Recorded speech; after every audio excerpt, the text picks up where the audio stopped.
blessé. Ferraille, moi blessé. C'est blessé, blessé, moi pas ouais sans moi. Moi blessé. Ferraille, moi blessé. C'est blessé, blessé, moi pas ouais sans moi. Oh, moi blessé. Oh, ferraille, ça, moi blessé. C'est blessé, blessé, moi pas ouais sans moi.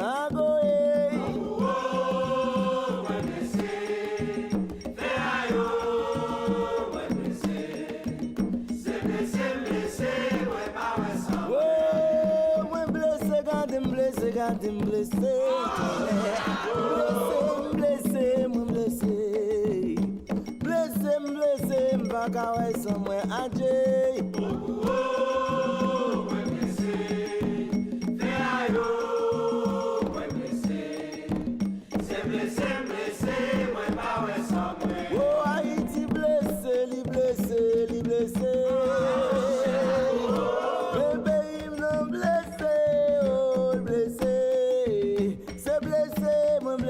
M'ba ouais sans moi agoé.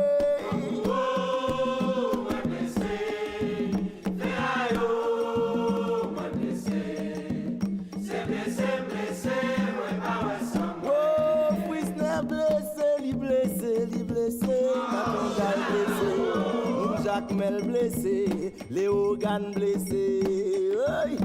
Blessé, blessé, moi pas ouais sans moi attendez non. Moi blessé, ferraille, moi blessé, c'est blessé, blessé, moi pas ouais sans moi. Oh, c'est blessé, blessé, moi pas ouais sans moi. Gardez blessé, blessé, moi pas ouais sans moi. Oh, c'est blessé, nous blessé, moi pas ouais sans moi. Tant de blessé, blessé, moi pas ouais sans moi.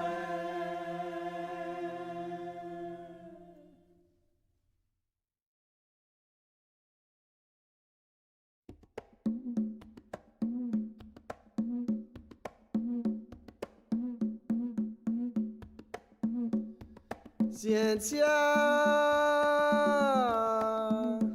c'est ou même qui volerait l'aime, Cynthia, même moi. Cynthia,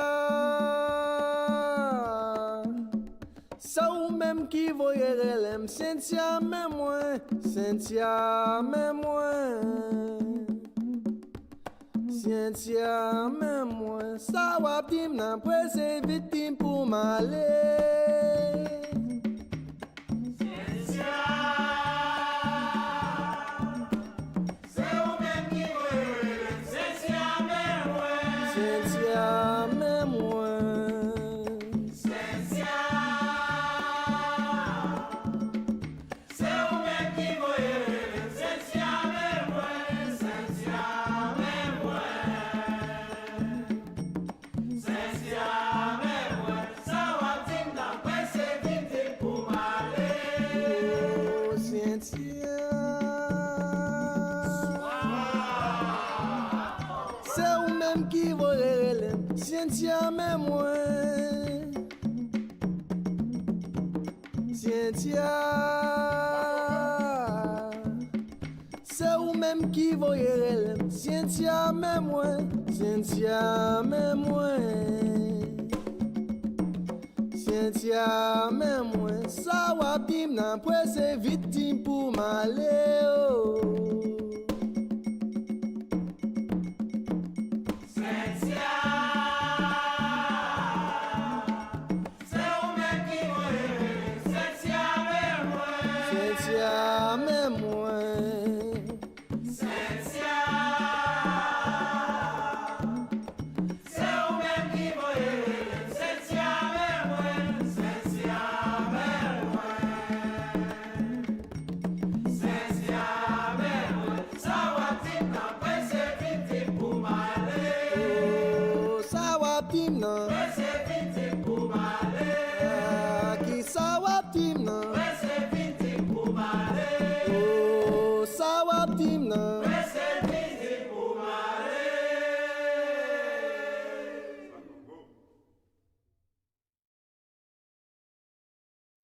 Marche nan nuit tôt, m'pa gen chance. Marche à de la sirène, mal rive moins. Marche nan nuit tôt, m'pa gen chance. Marche à de la sirène, mal rive moins. Yon sel ti petit moi gen mambo la sirène oh. Yon sel ti diamant moi gen mambo la sirène oh. Ma perele la sirène oh. Ma perele la baleine oh.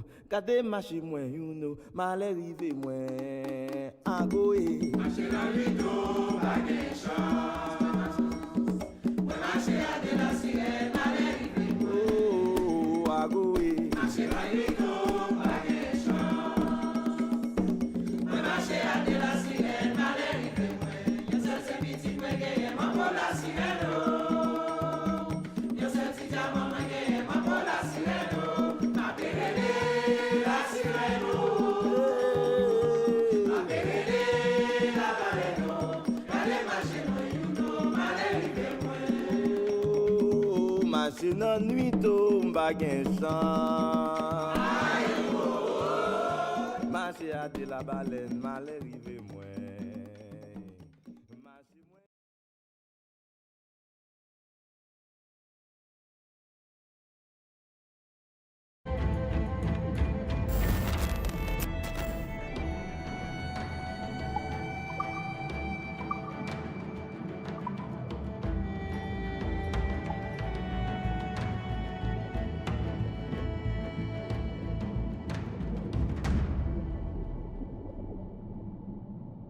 Hello, good evening, and welcome back to another stream as part of our historical order run, where we play through a couple dozen different games in historical order.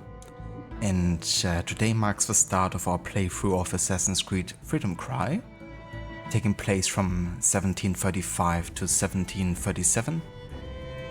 And yeah, it's about Adivale, the former quartermaster of Edward the Majector, and former slave who basically comes back to work together with the assassins and the Maroon kind of like resistance, the slave army, I guess, in trying to free as many slaves as possible. And yeah, kind of like definitely diving deeper into, you know, also Adivale's past and, you know, personal struggles. But it's really good DLC. Definitely enjoy playing this every time. I think Adivale is a great character, and it's a very important topic to talk about in history, especially of this day and age. Assassin's Creed Liberation will also dive deeper into the thematic as well, but you know, here it's really like a full-on focus for the entirety of the DLC. But yeah, it's a pretty short one, so we'll definitely get this done in 2 streams max, I would say. And we're gonna keep the same challenge though, so we're gonna do no fast travel. We're gonna do all the full sync requirements, and we're also gonna investigate the history behind the game by diving into the database and having a look at you know, any kind of like relevant database entries that the game wants to share with us. But as for collectibles or like side activities, you know, there's not really anything I think that I would consider necessary for the history of the game.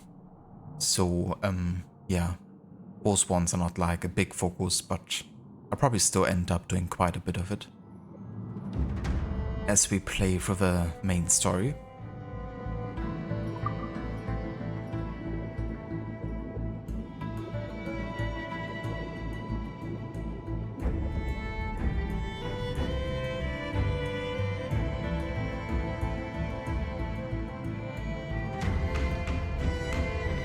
Hello there, Momik, welcome in.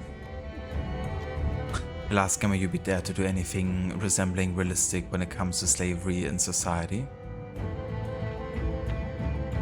Yeah, I mean, they definitely haven't made like a huge topic out of it, I guess.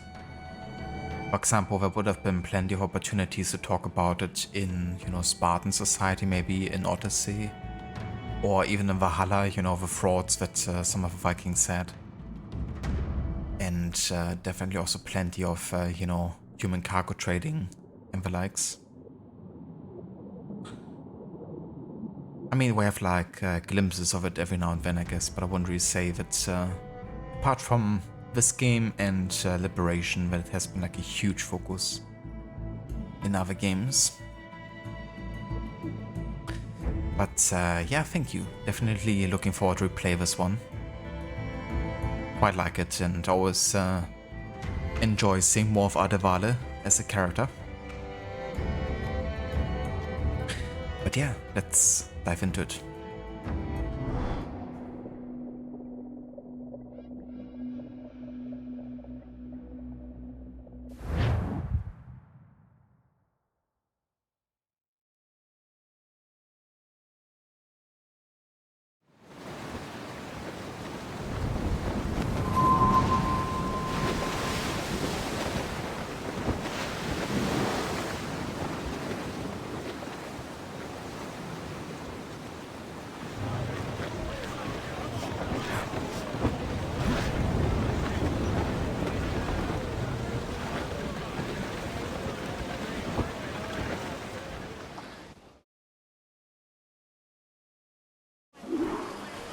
The parcel is with the Templar Admiral on the lead ship, Captain.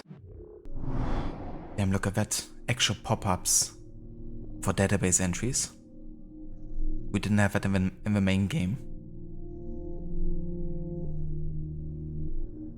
For sure, yeah, quite like Adewale's kit between the, you know, machete and the kind of like shotgun. It's quite visceral and brutal.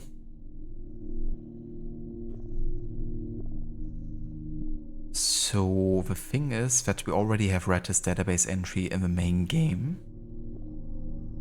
But given that this is like a separate playthrough, I'm just gonna read up on everything in the additions that the DLC will have. So he's born in 1692 in Trinidad. It's interesting they say died unknown because this was shortly before Rogue was in development and joined and like launched. But I guess it just further shows, you know, how short the development time for Rogue actually was, and you know, the whole character of Shay not really existing, nor any, you know, really plans about Adewale dying the way he did.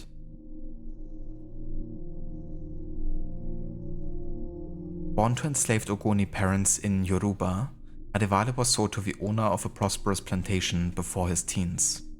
He remained on this plantation, working the fields until his mid-teens, always scheming of ways to escape his predicament, but uneasy with the prospect of living life as a fugitive. Then fortune struck, giving Adewale the sign he needed. At some point near his 16th birthday, a group of buccaneers raided the plantation, robbing it of raw cane, refined sugar, and as many reales as they could find. Seeing in this an opportunity, Ade grabbed a crate of sugar and hauled it aboard one of the longboats the buccaneers had rowed ashore, but not before killing his master. Surprised to see a slave among them, the buccaneers were nevertheless thankful for the aid and welcomed Ade among them. Ade sailed with his first group of men for many years, quickly learning the ways of a seaman, grateful for the chance to develop his own skills and chase his own passions. And though his life among buccaneers was not free of the usual bigotry of the era, Ade found the prejudice to be more confrontational than restrictive. In 1715, misfortune struck a cruel blow when the ship Ade was aboard struck a shallow sandbar near the port of Havana. The buccaneers, mostly British at the time, tried desperately to free the trapped vessel. But after catching sight of an approaching Spanish galleon, abandoned ship only to be torn apart by scouts of circling bull sharks, Ade made peace with his fate and stood his ground. Taken to Havana for questioning and inspection, Spanish authorities eventually decided to send Adewale to Spain, where they felt he would make an excellent interpreter, owing to his fluent command of Spanish, English, and French. Some weeks later, they loaded him onto one of the galleons that made up their perennial treasure convoy, en route to Seville. Thanks in large part to a hurricane, however, that trip never took place. With the aid of a young Welsh pirate named Edward Kenway, Arthur escaped the Bilbos? Okay. that bound him. Freeing more prisoners as they went, Arthur and Edward commandeered the brigantine and set sail just in time to be the worst of the storm. When the hurricane passed, Arthur was free once more. From that point forward, Arthur sailed as a quartermaster aboard Captain Edward's ship, the Jackdaw. Operating out of Nassau for a time, they grew wealthy of their sports and lived the lives they had always dreamed. But Arthur was a man who valued the democratic ideals of his pirate community far above the sports they acquired while living it. And as he saw Edward Kenway fall deeper and deeper into a spiral of selfish greed and pointless glory, he wondered if there wasn't a better alternative, a more noble cause he might adopt to suit his ideals. In 1720, these very ideals were put to the test when Captain Kenway sailed to a meeting with the notorious Bartholomew Roberts. Arthur Raleigh had never trusted Roberts and had hoped Edward might come to the same conclusion before it was too late. Unfortunately, Arthur's instincts were correct. In Edward's absence, Roberts' enormous crew attacked the Jackdaw, hoping to subdue her. Arthur took command of the brig and sailed her and her crew to safety, regretting the loss of his captain, but confident he had made the right decision. Some months later, Arthur resolved to meet with Arthur Bye at the assassin's village in Tulum, where he spoke at length with the old mentor and asked him many questions about the order. After hearing answers that pleased him greatly, Arthur joined the order, then set about devising a scheme to locate his old captain. Months later, Arthur Raleigh and the other assassins got word that Edward Kenway had been languishing for many months in a prison in Port Royal. They learned too that Mary Reed and Anne Bonny had also been taken there. Arthur and Arthur Bye put a plan in motion to rescue them. After the escape, a tragic success, Arthur returned to the Jackdaw intact to Captain Kenway and bade him visit the assassins as soon as he was able. Knock, knock.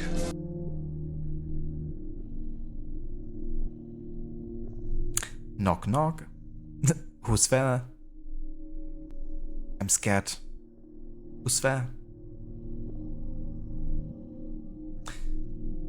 Hello there, Mita. Welcome in. Good evening. And howdy. How's it going? Yeah, it's going good over here. Just getting started on the Freedom Cry DLC.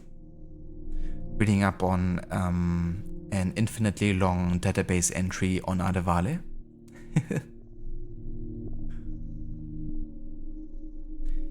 Hello there, I'm in a bear suit. Welcome in. And good day to you. Thank you so much for the raid, dude. And how was your stream? I hope you had a good time with Resident Evil.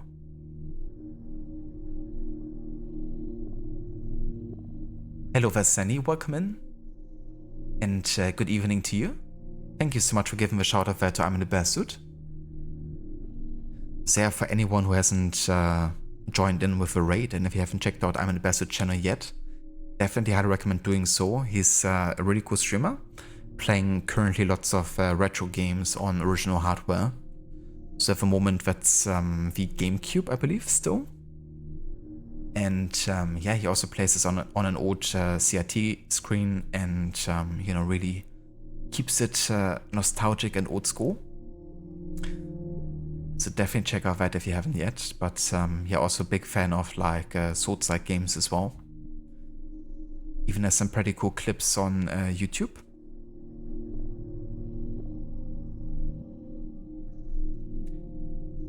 Hello Vaave, welcome in, and good evening to you. How is it going? Thank you as well, I'm in the best for the 45 months of resubbing. Cheers, dude. Take my sugar. Anything.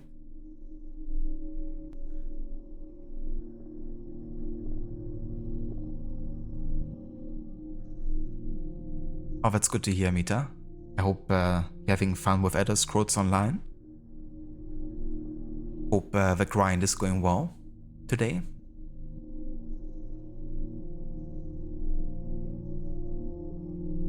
Oh, very nice, Amity Bassett. Glad to hear, dude, that you didn't have any technical issues.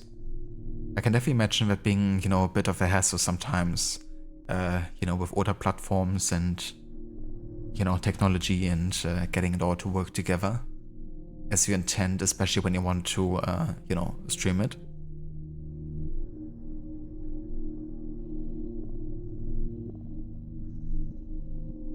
So how is it actually playing a Resident Evil game on the GameCube?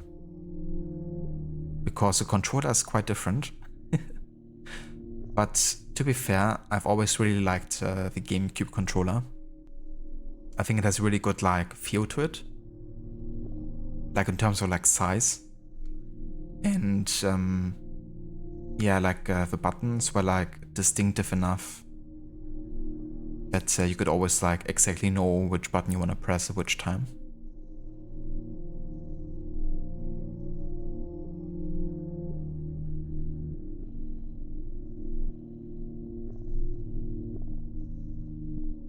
Cheers, Rod. Yeah, I'm looking forward to play this game again as well. Been similar to Black Flag, almost 2 years since I last played it. And it's always good, seeing more of Adevale's story.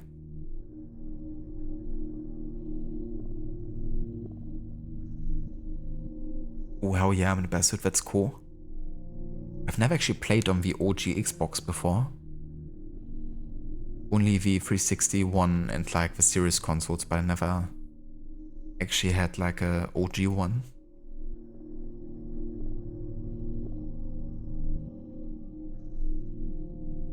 Nice, Amita, that's good to hear, dude.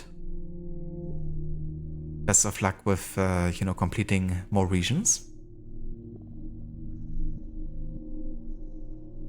And yeah, Arthur, thank you. Definitely had a good weekend over here. Sorry, give me just 1 second.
Alright, I'm back.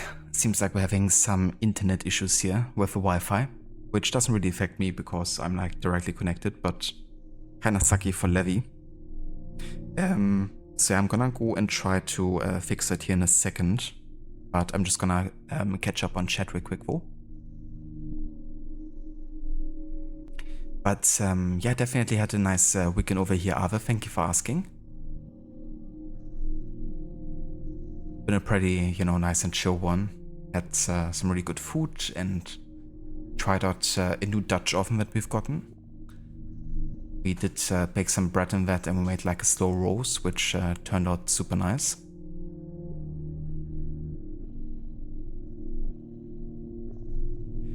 But yeah, I hope you have a nice dinner, dude, and thank you for the lurk.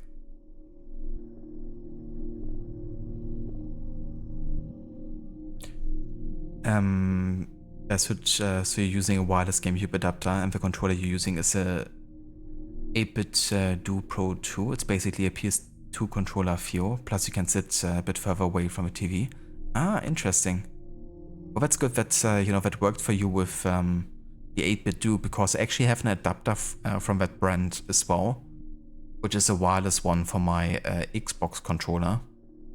However, since setting that up, it completely screwed up my kind of like Xbox controls for like older games, which means I can't actually play or remap the controls for the old AC games anymore.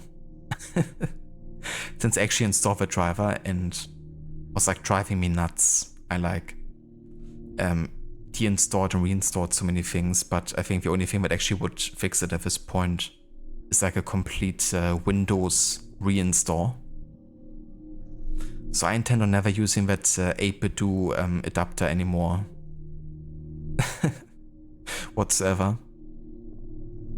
But yeah, I mean, if you have like a, controller from a brand, it might be different to like an adapter that actually, installs like a driver like that.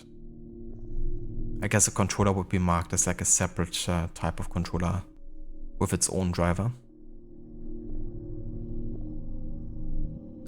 The Xbox is about to die. It takes a few tries to get the disc to read, but you're hoping it will last long enough for you to beat the games you bought for it. That's definitely understandable. Yeah, Xbox were notorious for having like drive issues, didn't they? The Xbox One that I bought like a couple of years ago, like used on the market, like the basic Xbox One, that one also has like a really bad disc reading issue. I basically had to insert a disc like 10 to 15 times before it's like being recognized by it. But yeah, I mean, these days I don't really, use any disc on it. But when that was like the best Xbox I had, that was definitely annoying with like Xbox exclusive games.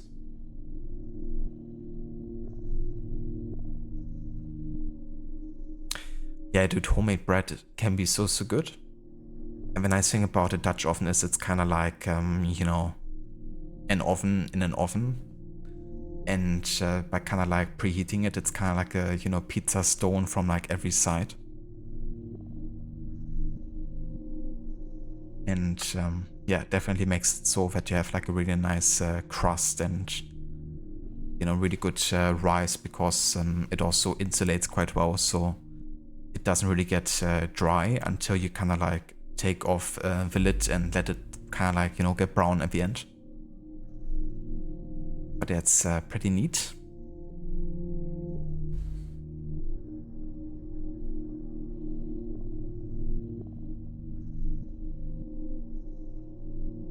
Yeah, hopefully so. Hopefully don't have any issues with it. I think it also definitely doesn't happen for everyone, but yeah, for me it did.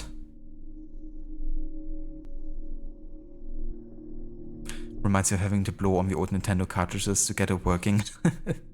That was like a ritual every time I started like a Game Boy game before I inserted the cartridge. Because, depending where you kind of like carried them in like pockets or whatever, it definitely could get dusty every now and then.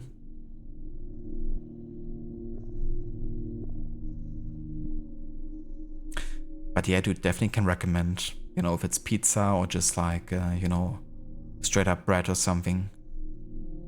It definitely is a lot easier than some people might think. And, the outcome can be extremely good. I mean, nothing better than like, freshly baked bread.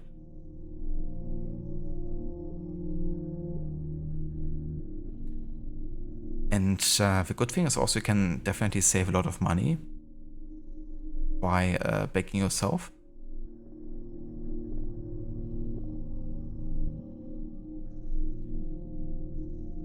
Alright, so let's finish Adewale's database entry here. For over 15 years, Adewale faithfully served the assassins, but in time he became increasingly troubled by memories of his past. In 1735, while performing a routine takedown of Templar Admiral off the coast of Saint-Domingue, He was thrown overboard and washed ashore near Port-au-Prince. Hey, that's a spoiler. We haven't seen that yet. Saint-Domingue. Originally known as a hunting ground for the Taino and the Carib people, the island of Hispanida was first colonized by Christopher Columbus in 1492 in the name of Spain. In 1501, the colony began importing African slaves. The early 17th century brought French pirates seeking to establish their own secret bases on the abandoned northern and western coast of the island. In 1665, French colonization was officially recognized by King Louis XIV, renaming the colony Saint-Domingue. And in 1697, under the Treaty of Ryswick, Spain was forced to hand over the rights to the island of France. A slave-based society was constructed around the production of sugar cane to satisfy European demands for sugar. The island was nicknamed the Pearl of Antioch. It became the wealthiest colony in the West Indies.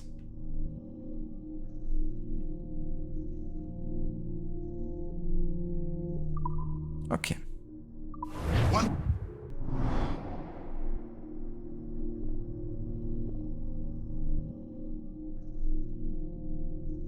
Interesting. That's cool. Yeah, I don't blame you. There's definitely a lot of folklore as well, about those regions. But yeah, I quite like the environments in this game for sure, like the areas that you get to see and visit. And it's definitely good to have like another, kind of like story focusing more on Adevale and the struggles of a slave trade. And yeah, we're definitely committed to it, pretty good in this DLC. Really focusing on it. But I'm gonna see if I can maybe make that Wi-Fi issue maybe less of a problem real quick, and I'm gonna be back in a few minutes here.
Alrighty, I'm back.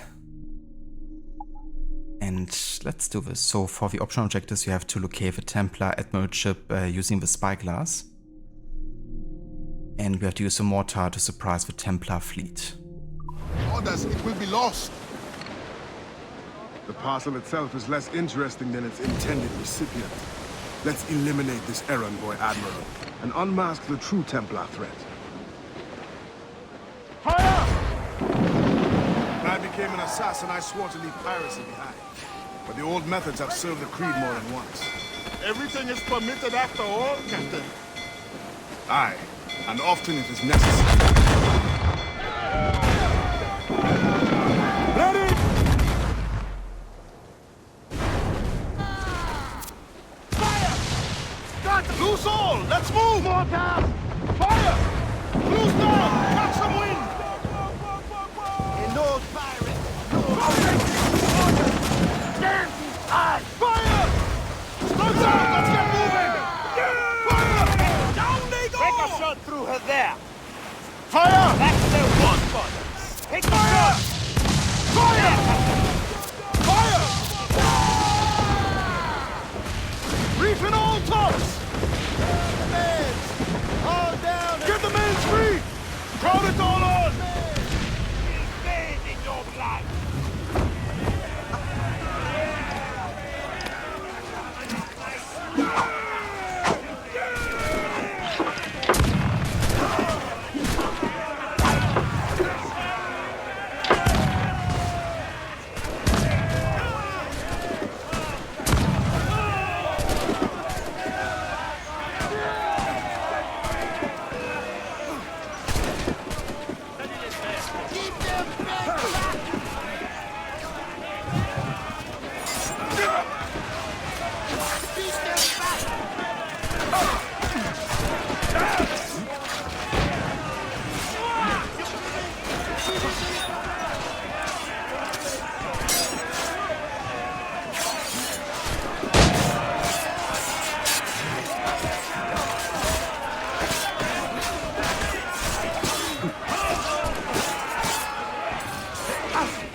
Thank you, Rod, for welcome back.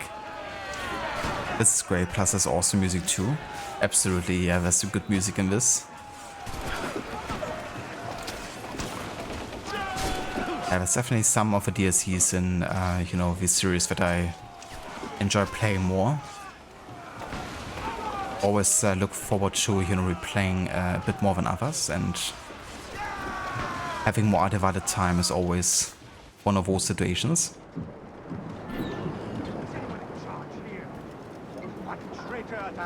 Just keep your eye and be ready for anything. Stay below, sir.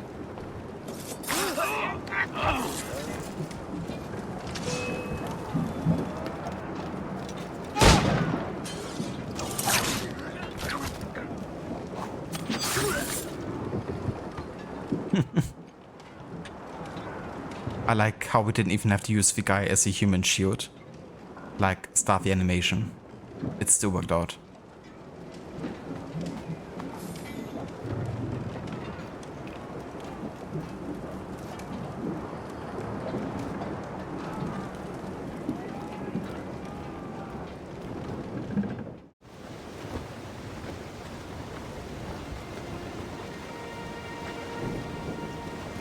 Bastien Joseph, Port-au-Prince. What business do Templars have there? Captain! More French vessels at our tail! Too many! We'll retreat through the storm! We will be smashed ashore! A worse fate awaits if we let this land in Templar hands! Aye, Captain!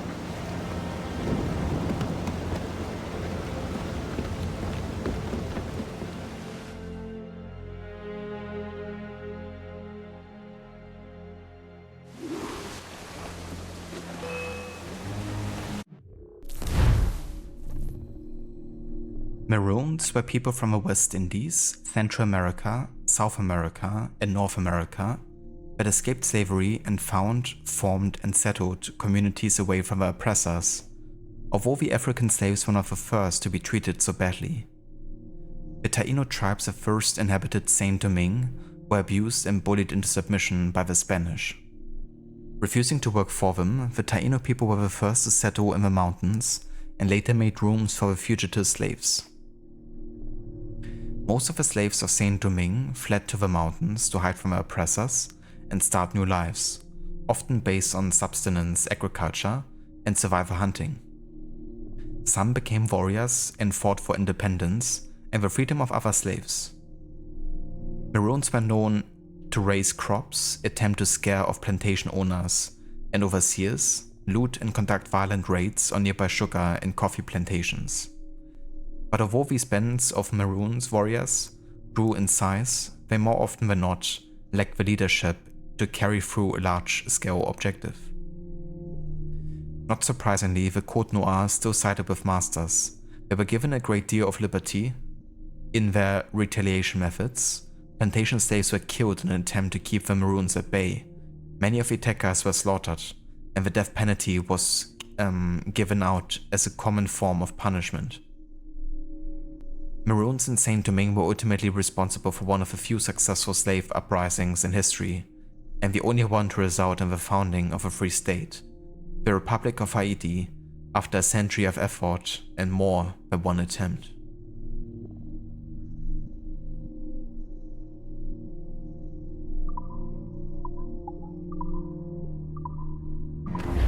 Captain!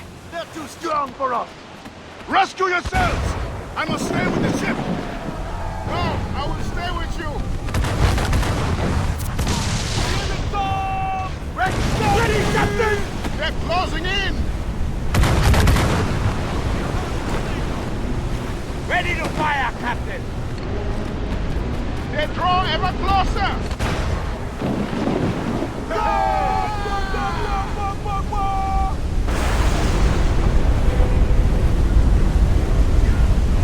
They are gaining on us! Use water, everybody!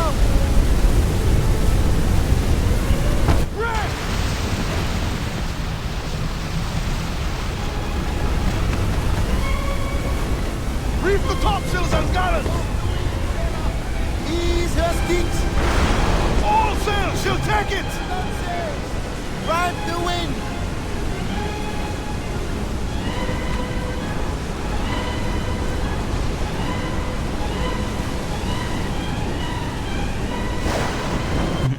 Must have been the wind. Brace yourselves! This is definitely the wind. Holy smokes. Man's out! Let's go! Loose the man! I just made like a complete 360 there almost. Loose all and trim sharp to the wind!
That's not good.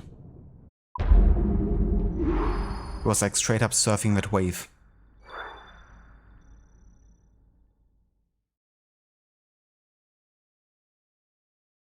The calm before the storm. Yeah, I forgot to mention, but the first kind of like 5 or 6 missions. Yeah, it's the first 6 missions actually. that all take place in October of 1735.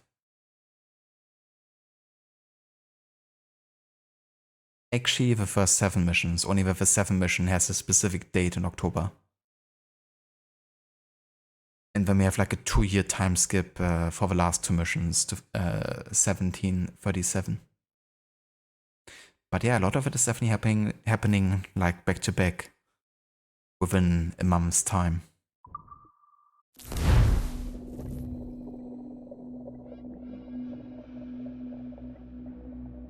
Which is kind of funny, you know, because it's just one of the many things that Ubisoft Quebec seems to be doing so many times.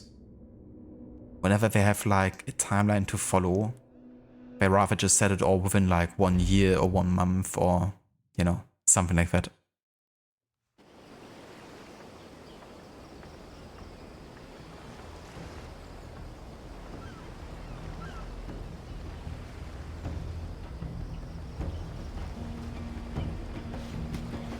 Yeah, les mains, les miso, batalai.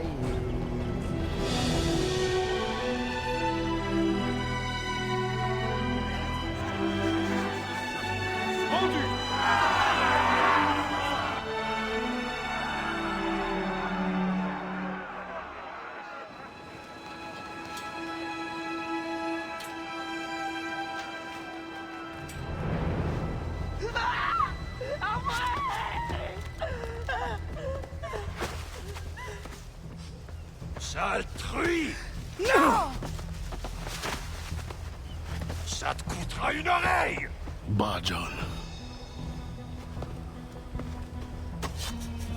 Oh yeah, a nice rusty, rough-looking machete. That's gonna hurt. Perfect weapon for scum like this. Templar can wait. This woman must not suffer. Oh yeah, Rod. You know, that music and just kind of like the struggle and sadness you can hear in it, along with, you know, the visuals of a slave trade, it just definitely, you know, shows both ways. Machete time, indeed.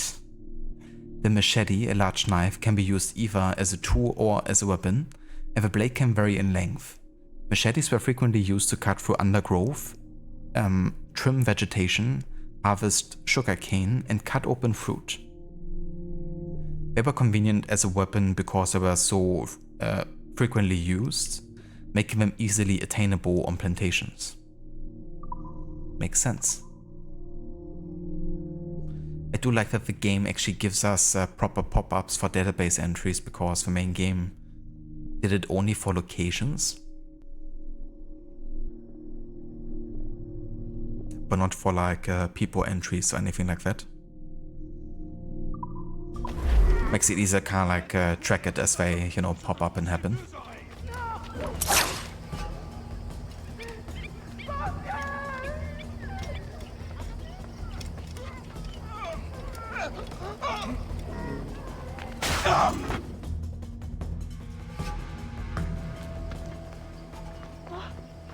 Merci, bon Dieu. Désolé. I have nothing to offer but thanks. Nothing else is needed. As a boy, I fled the same fate. Why would you risk recapture? Men of principle know the bigger risk is to turn away.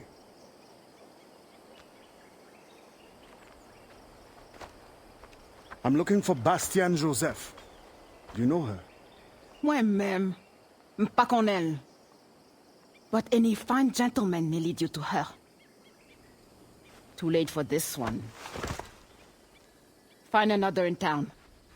The thanks is now mine. Do you have a place of refuge? My family waits in the mountains. Démon, Gemon. Que Dieu soit avec vous.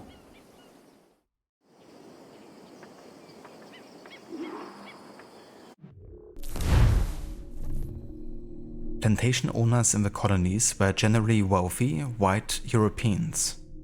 Ruling in absentia most of the time, they delegated their authority to overseers who controlled the day-to-day production of a plantation.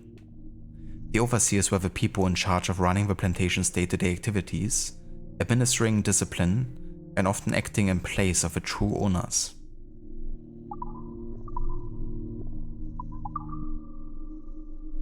Slavery in Saint-Domingue.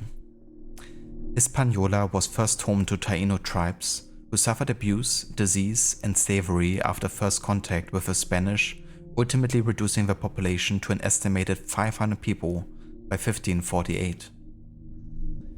With native populations waning, colonies looked for other sources of manual labor to help supply Europe's growing demands for goods. They turned to Africa. In French-controlled Saint-Domingue, conditions were punishing and birth rates for slaves were lower than death rates. Rather than improve conditions, the colony simply increased the rate at which it imported slaves.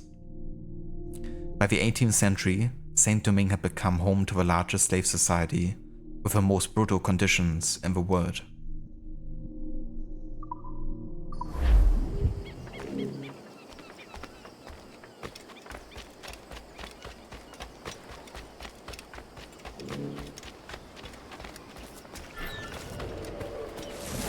Retourne à Sodome, animal!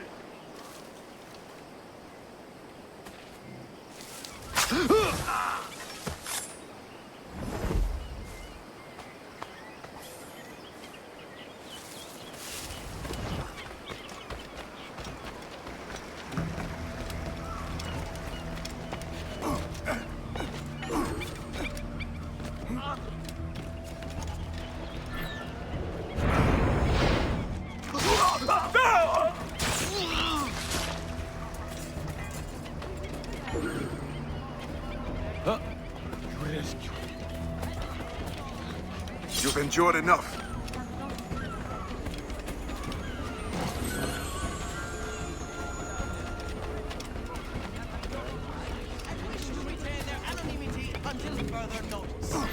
C'est dans son sang! The Côte Noire was originally established in May 1685 by King Louis XIV of France and enacted in March 1687. It was a set of rules governing the rights and policing of slaves and remained in effect until 1789, which is also the beginning of the French Revolution. Articles in the Côte Noire made Catholicism mandatory in French colonies, provided guidelines for slave punishments, and also included a number of articles designed to limit the mistreatment of slaves. Masters were obligated to provide shelter, food, and clothing for the slaves, and were not allowed to torture or mutilate the workers, only beat them. Yeah, if it's only beating, right, then, you know, that's totally fine. Slave families were not to be sold separately. Care was to be given to the sick and dying. It was also stated that masters should only punish repeat offenders. I mean, it's kind of sad, you know, but this was still a massive improvement, if you think about it. It at least, you know, led to like a lot of abuse that would have happened otherwise to not, you know, happen that way. But the Côte Noire was never fully enforced, making way for all sorts of abuse. Never mind. Most slave owners only adhered to the articles that benefited them. Some masters even became known for their cruelty and inventive methods of torture, and many violations were waived and overlooked. This was especially the case in Saint-Domingue, where the pressures to remain the world leader in sugar and coffee production was felt most strongly by the slaves, who provided all of the necessary labor. Hello Vashilla, welcome in, dude, and good evening. Yeah, it's going pretty good. Getting started with the Freedom Cry DLC. Still quite early into it.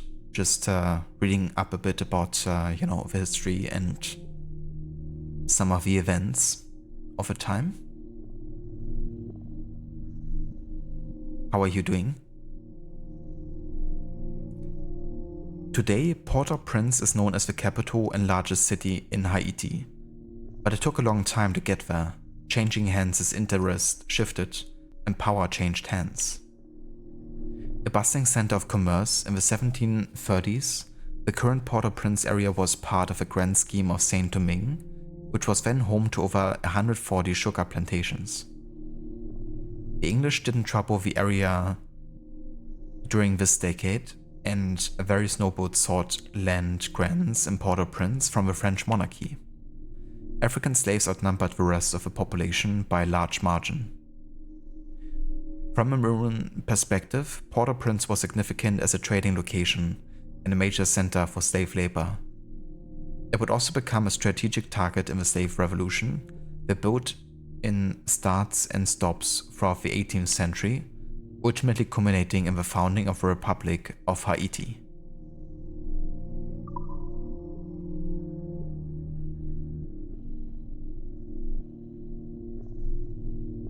Oh, very nice, Sheila. That's good to hear, dude. Sounds like a nice day. Please be advised that it is against the code noir for any slave to carry weapons.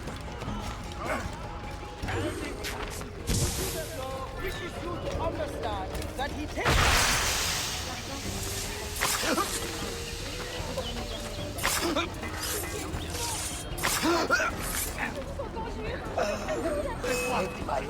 It's not over yet.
I like how I didn't care about me stabbing this dude.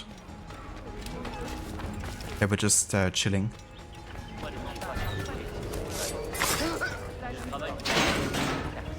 In general, people are pretty unfazed about me just, you know, killing every second person on the street. Okay, one person is alerted. That's something.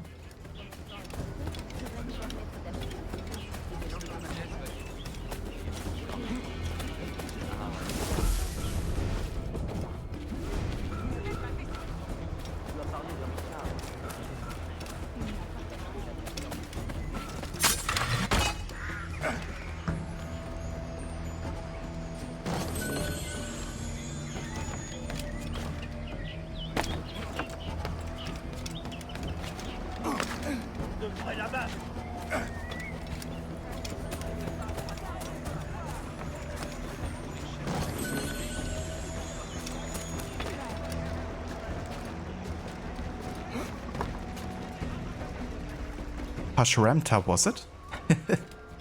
Nice, I didn't, I think I missed that one. But that's cool that the voice actor for Pasharamta was also in this game.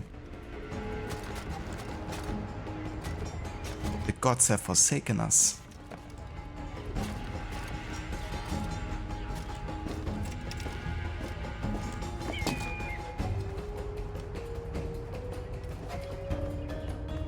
May Ra breathe strength into your arm, or something like that.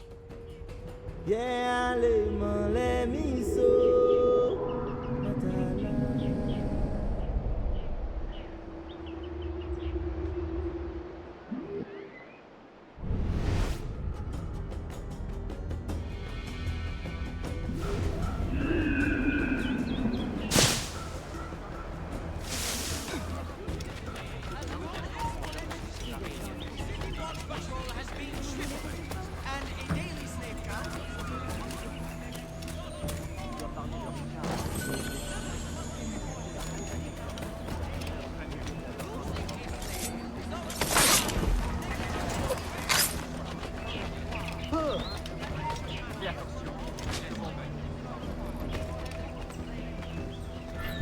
Oh fuck. That was was my target, my story target. I was about to say, like, why am I being attacked? And why can't I attack him? I thought it was like an overseer or something.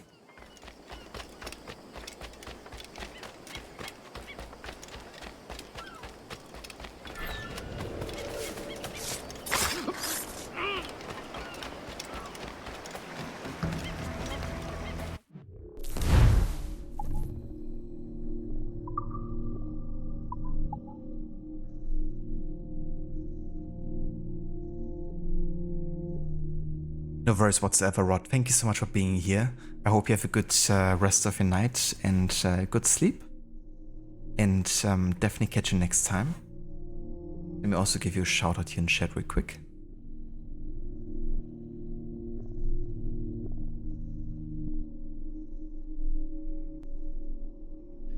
For anyone who hasn't checked out Rod channel before, definitely can recommend doing so. He's currently doing a horror month, playing a bunch of scary games. At the moment he's doing Alan Wake 2. He's done a playthrough with all of the DLCs, and he's also doing like a replay focusing on getting the full story. And yeah, he also played Alan Wake 1, a big fan also of games like Outlast, Alien Isolation, and you know, games like The Quarry, the Dark Pictures games and the likes for Horror Month, but also a big fan of Assassin's Creed and similar games, playing them on a regular basis with like lots of interesting ideas and ways of playing through the games. So definitely recommend checking out if you haven't yet. And yeah. And that's a very stood for the shout out. Catch you next time and hope you have a good sleep.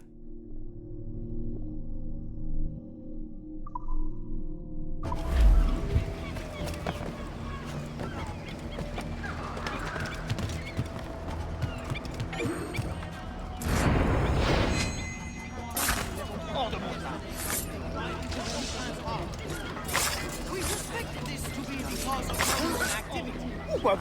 I am. Make your ancestors proud.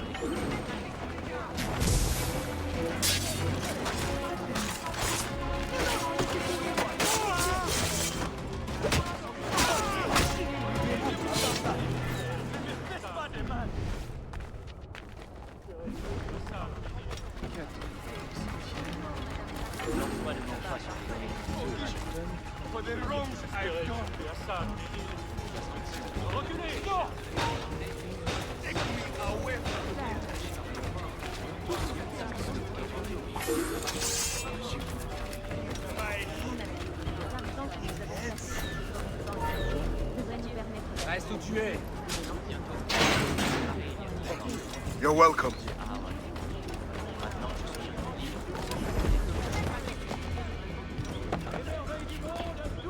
Let me actually check if there's any objective here. Okay, there isn't.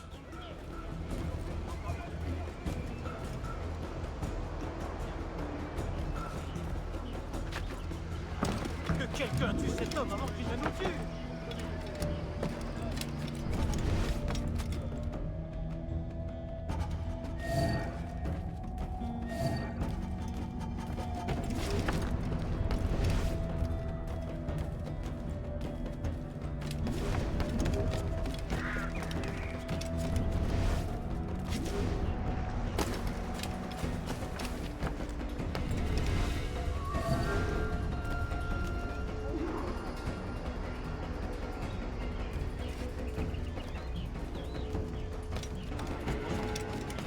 I'm on my way there now to present a little gift.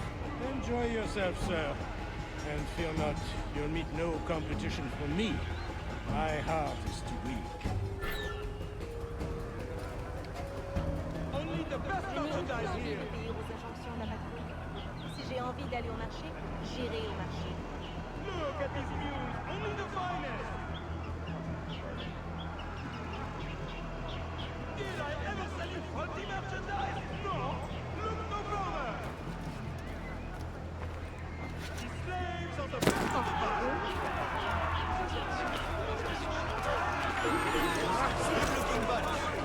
Réponse. Now is not a time to turn on one another. Rather, we must band together in this time of strife. The more we work together, the faster we can see both of us back on the mend.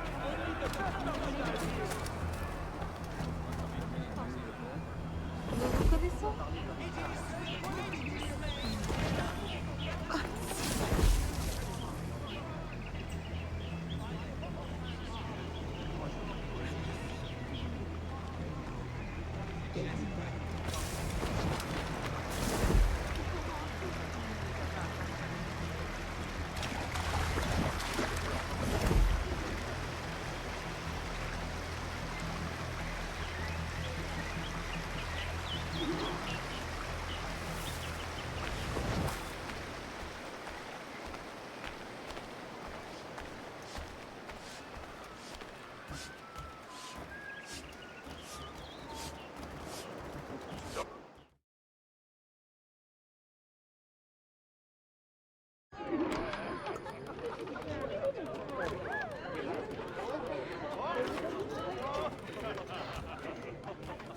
J'ai entendu dire qu'une autre tempête approchait.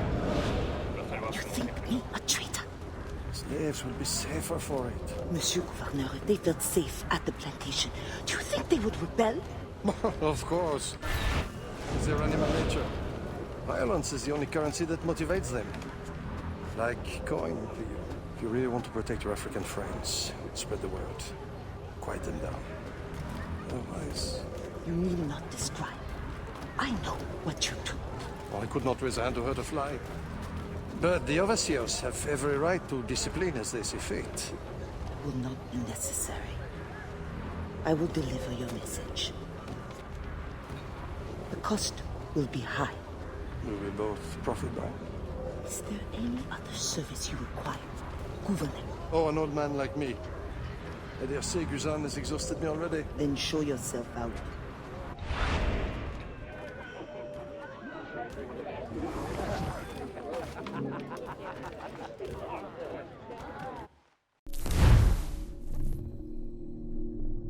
Pierre Marquis de Fayette, governor. Born 1675. Pierre Marquis de Fayette was born to a family which, though respected, had few land claims. He distinguished himself by virtue of his leadership throughout a productive naval career, which saw him rewarded with an appointment as governor of Saint-Domingue in 1732. Leaving a wife and children in France, he journeyed to the colony, hoping to use a brief stint as governor to earn enough respect, power, and wealth to soon return to France and retire in grace and style. Not much is known of his private life during this time, but he did frequent La Dame en Rose and had more than a passing acquaintance with brother Madame and information broker Bastien Joseph. During de Fayette's tenure as governor, the slave population of Saint-Domingue would swell to 2,000, outnumbering Europeans by a factor of 3 to 1, allowing for both greater production of cash crops and increased political instability. Saint-Domingue under his leadership was both profitable and brutal.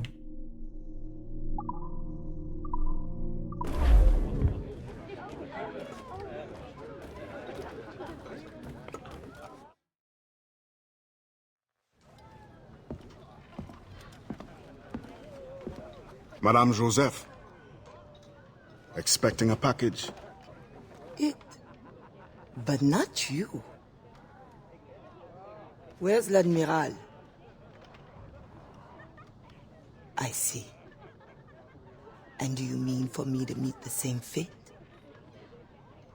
Look around. One threat, and these men will end you. I bring no threat. Tell me, how do the Templars allow you to carry on like this? I am only the messenger. But before you judge, remember, the Templars' coin, like any, will buy the freedom of men like you. I know this mark. You know nothing. You have the brand of a slave,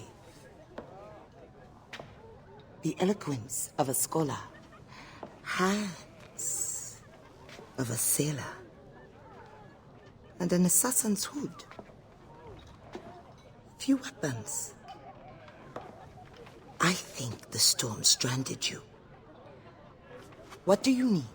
A ship? Shelter? These things can be had for the price of this parcel. I need nothing I can't win for myself.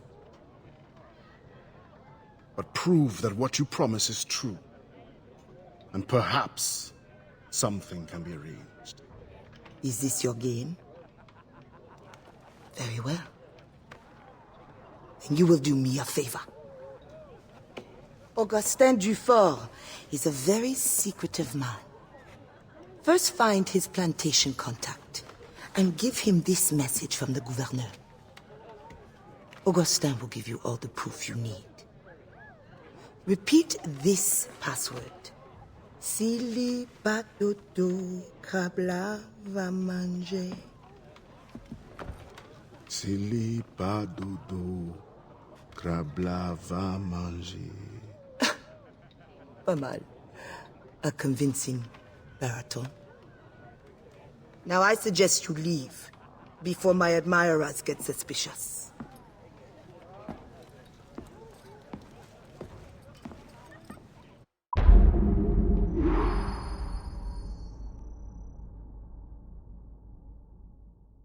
I mean, that was easy enough. Didn't even have any optional objective here. I quite like the interactions between Bastien and Adevale here. It's also, you know, funny hearing him sing and being kind of like a bit, you know, awkward and quiet. He's not used to singing in front of a lady, I don't think. Probably has been a bit since the last time he had to do this.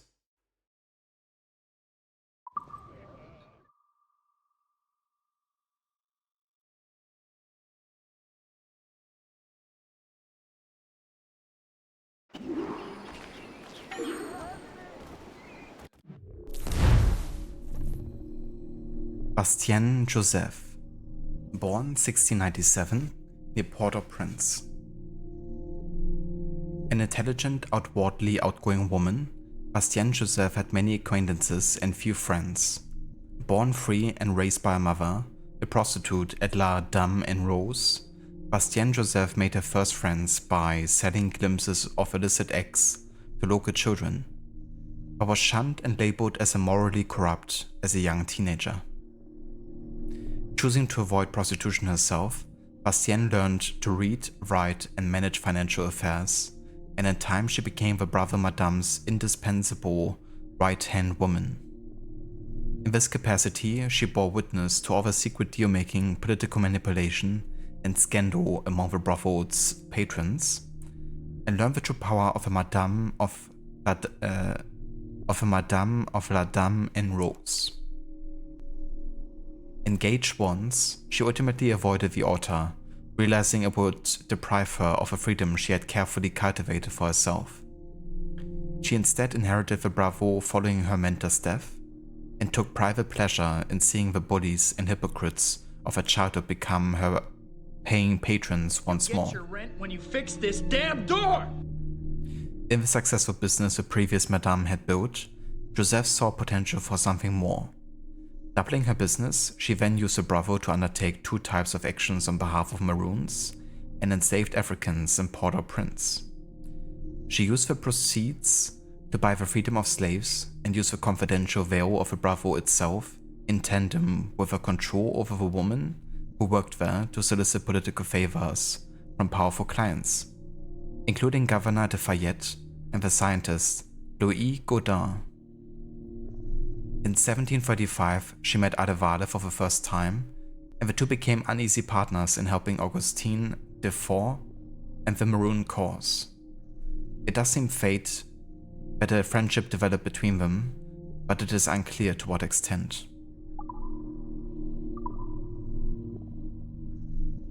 Hello there, Mr. Goody. Welcome in, dude. And good day to you. You want forgiveness? Get religion. Il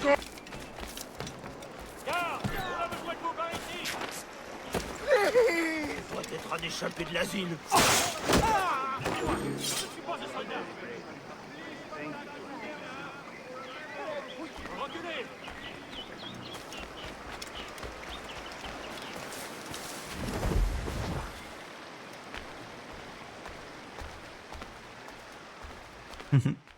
Cheers, Cody. I appreciate that. But yeah, how's things? Hope you're doing well.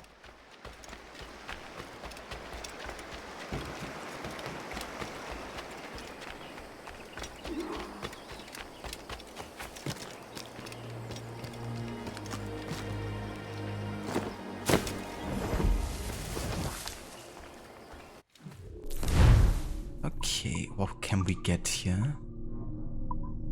We can just refill some ammunition, I guess. Fair enough. Good day, and fortune favor you.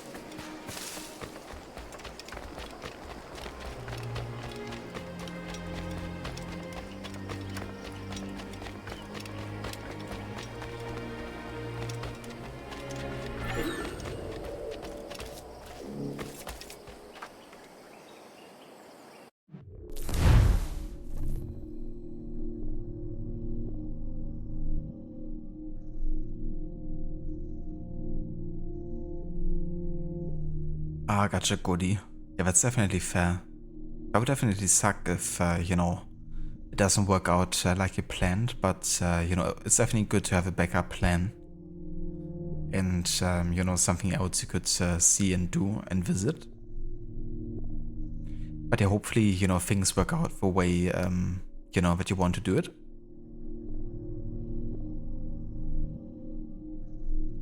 Plantation life. Life on the Saint-Domingue plantations were harsh. Slaves were tortured, violated, starved, made to live in shacks, and exhausted of all their energy. Everywhere on all plantations, domestic slaves catered to every need of their masters and overseers, and worked when they were taught, despite what the Code Noir dictated. The lash, both its image and sound, was perhaps the most common memory of plantation life. Lashing was a very common form of punishment, used to force and threaten slaves into doing work.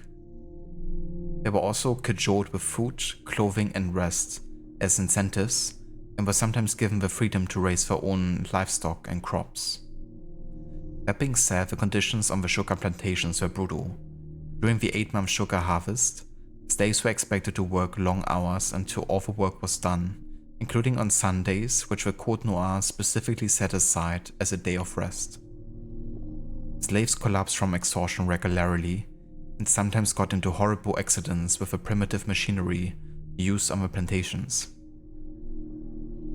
Slaves were considered to be pieces of property and were generally labeled as unskilled, though many slaves were skilled masons, metal workers, coopers, cooks, seamstresses, and nurses. Personal violations were often used as a method of control.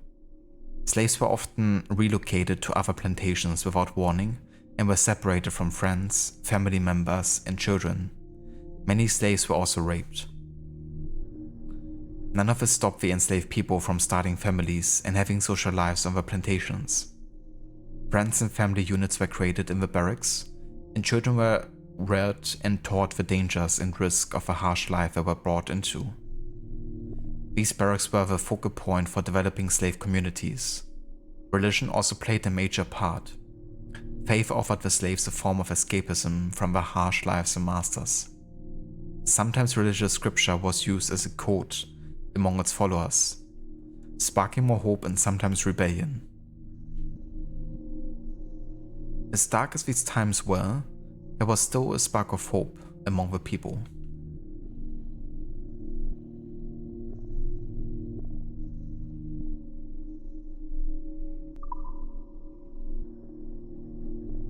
Oh yeah, Cody?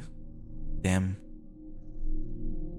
Yeah, that's definitely, you know, crazy if, you know, the demand is that high for, you know, hotels and places to stay there.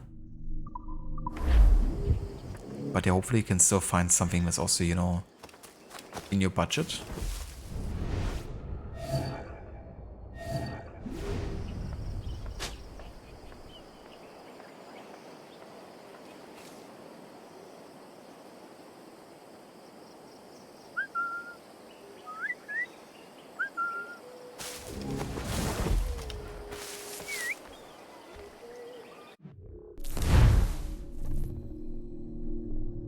Slave barracks were a common form of slave housing used in the 17th century.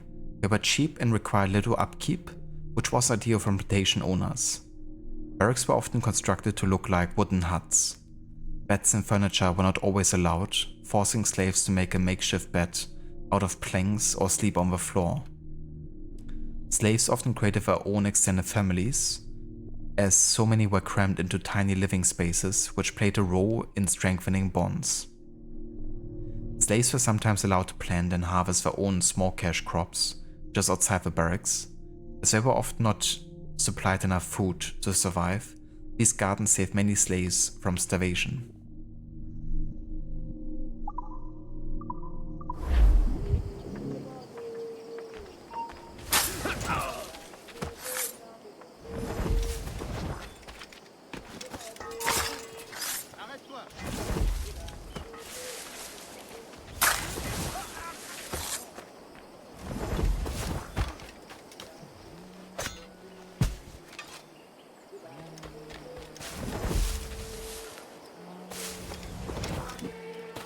I know this tune.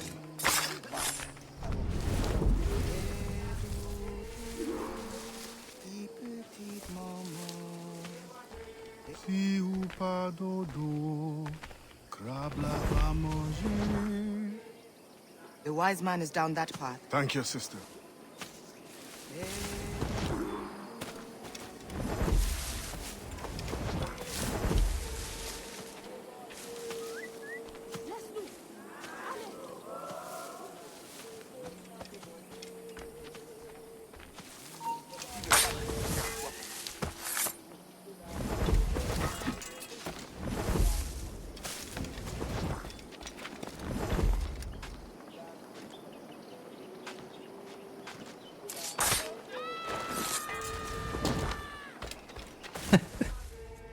That dude screamed like a little girl.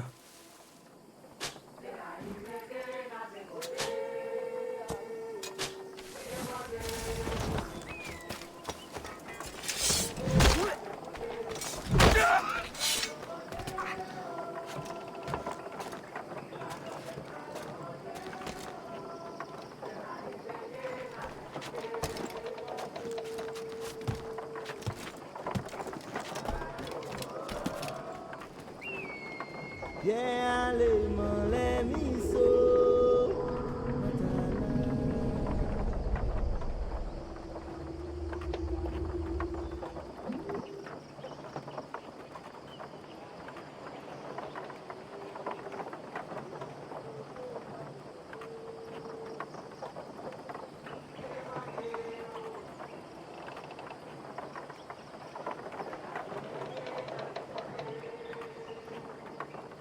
So, sorry, Mr. Cody, what's G4P exactly?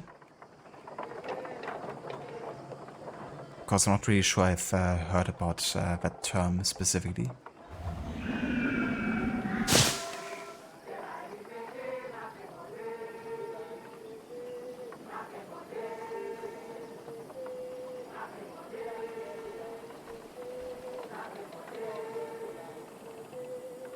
Ah, you mean gaming for platinums? Okay. Sorry, I thought it was like in relation to like a certain location or something. But that's cool though. If, you know, you guys could meet up.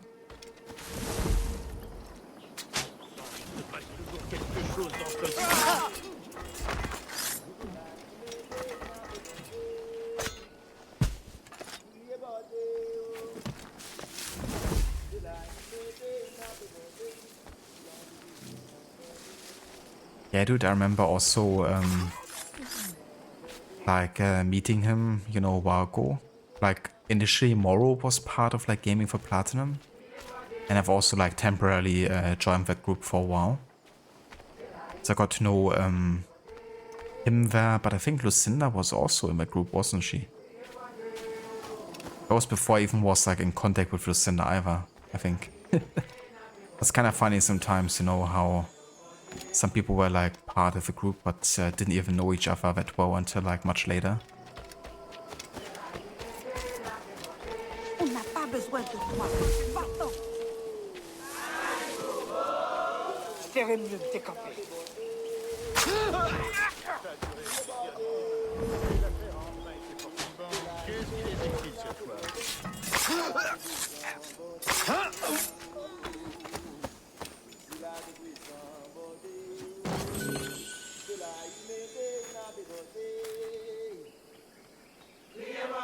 Hello there, Sianique. Welcome in. And good day. Well, good evening, I should say.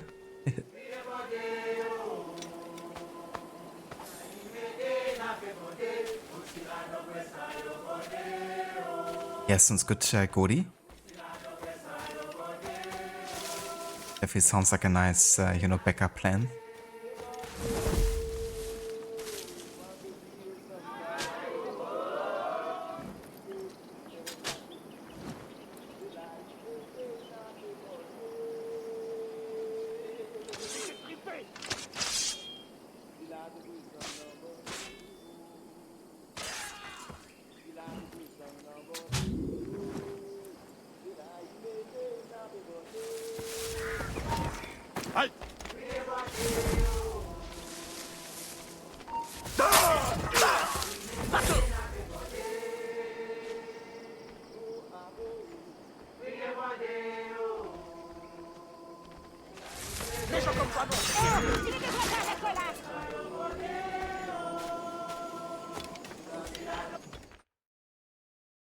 You cannot stay out here! Run! Go!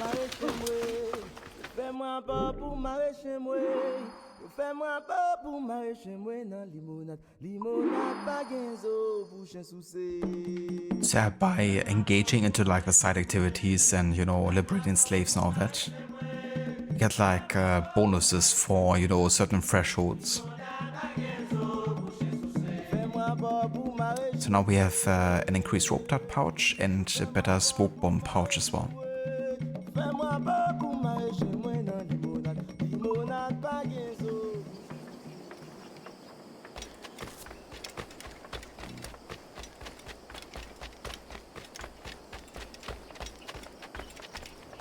For sure, Goody. Yeah, that's definitely the benefit of getting to visit the US. Trying all the amazing food that you can find there. Are there like any places in particular that you look forward to visiting?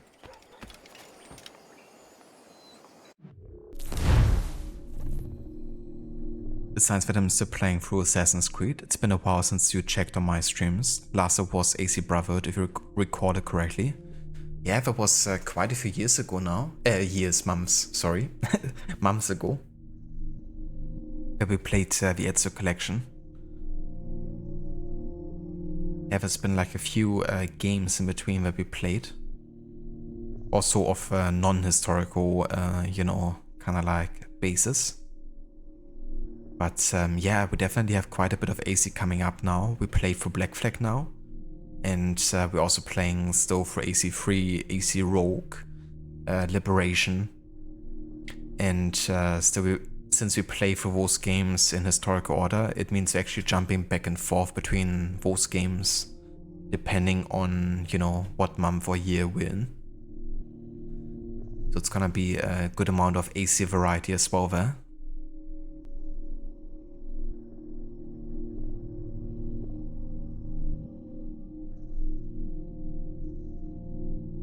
I mean, yeah, if it's not too far away, Mr. Cody. Could definitely be one of those, bucket list things. Seeing the White House in person. Plantation Mansions. Multi-story buildings with high ceilings, large windows, marble or wood flooring, with a second floor balcony for viewing one's vast property. Plantation mansions were a symbol of a plantation owner's wealth and success.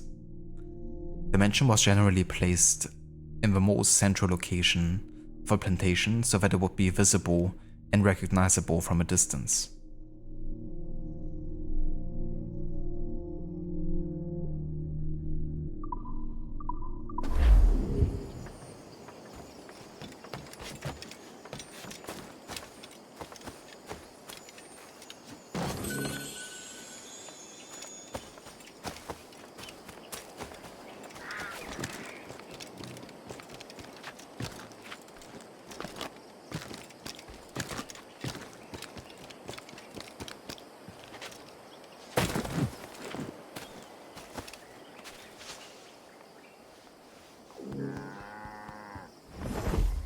Gotta pet the cow.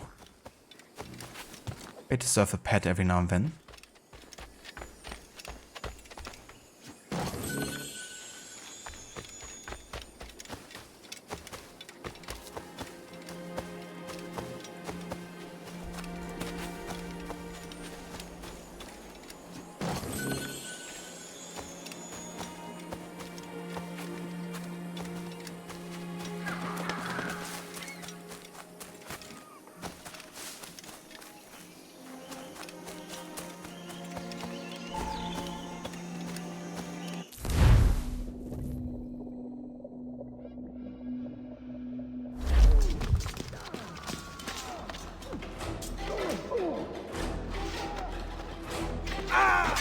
Not where!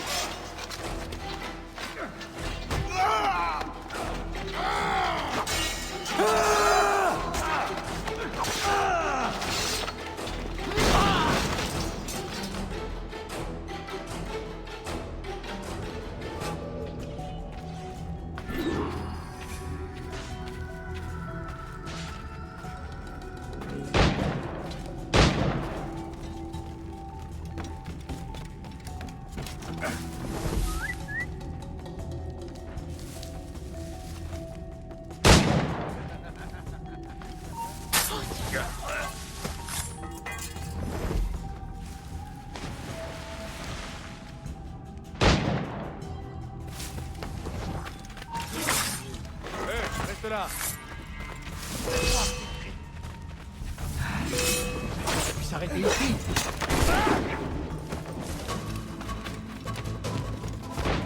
Plus vite! Il faut pas le perdre!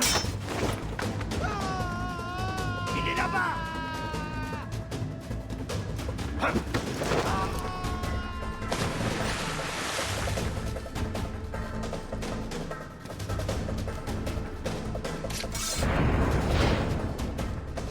Il cherche à filer!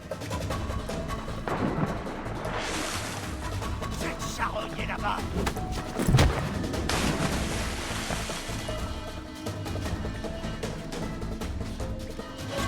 Okay, so we're pushing over sea into water, but we still have to do an air assassination from quite a distance. Maybe that works from over here.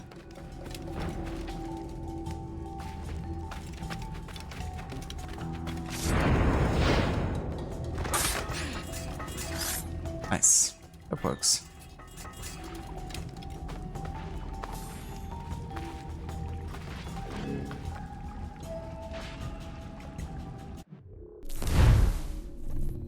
That's definitely fair enough too, Mr. Gordy, you know.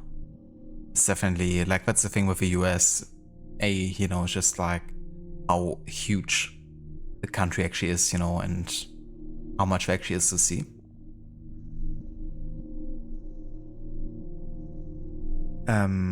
Sia, you love Rogue. You think it's a nice piece of the whole series, despite the fact it got mixed reviews at its time.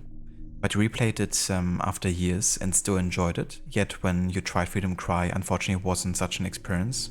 I mean, Rogue also wasn't on its full potential in terms of plot and gameplay activities, but you don't know, man. Seems Liberation is much less diverse in terms of its gameplay and story. You enjoyed the soundtrack though. That's definitely fair too, yeah. Yeah, I mean, Freedom Cry was definitely a much smaller project overall, I guess. And, you know, Rogue was definitely more meant to be like a bigger game, I guess. But the development time for it was actually super short, like less than a year for the, you know, size of the game that Rogue is. Which is why it was also, you know, like so heavily based on Black Flag, I guess. Because they, that way, only had to really worry too much about, you know, additional assets and stuff. And I mean, Black Flag is an excellent game, you know, like the core gameplay of Black Flag is, you know, something that lots of people love in the series. So Rogue definitely had a good gameplay overall. But yeah, it's definitely noticeable with Rogue, I guess, that they didn't have as much time as maybe they needed to really fill some of the world with like more meaningful activities than, you know, another hunting contract or like collectibles. Yeah, Rogue definitely has a lot of potential. You know, especially with a story like focusing more on the Templar point of view. I did really like that in AC3, you know, the beginning with Haven and focusing on the Templar ideals and getting to know the targets for later.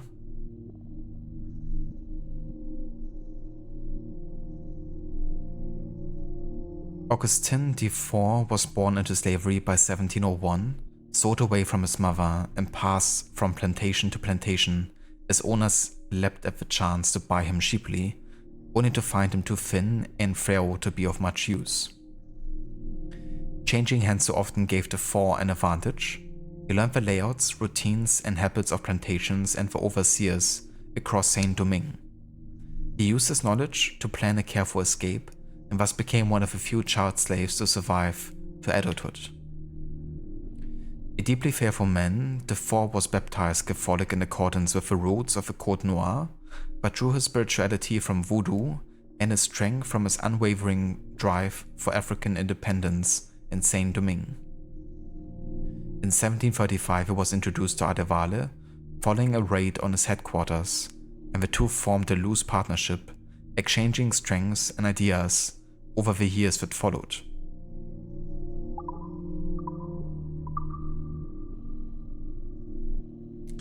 Montagne Noir of the Black Mountains, located in the central part of western Hispaniola, were often used by Maroon warriors as a place of refuge, the treacherous landscape working to their advantage.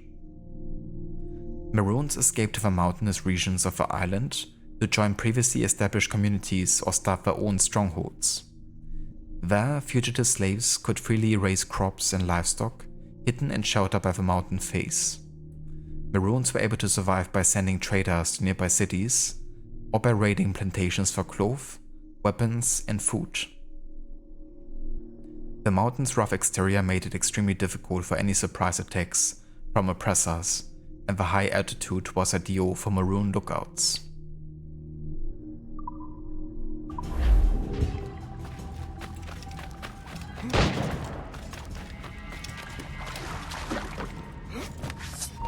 Arrête, attends-moi! Les dernières paroles!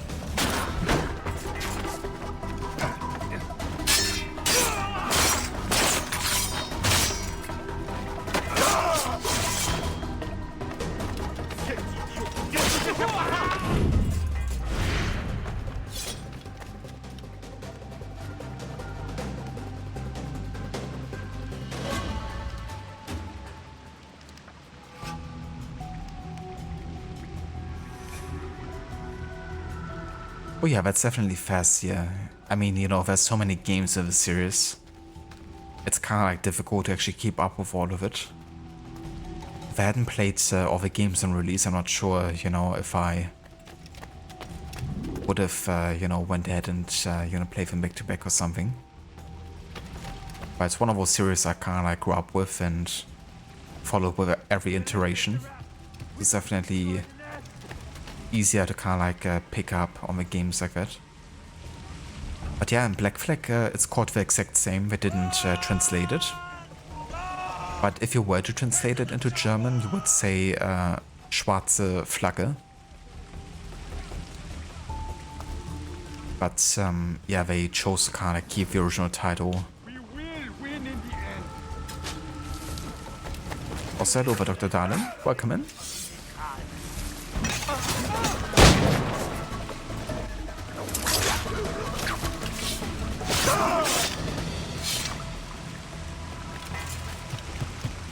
And good evening.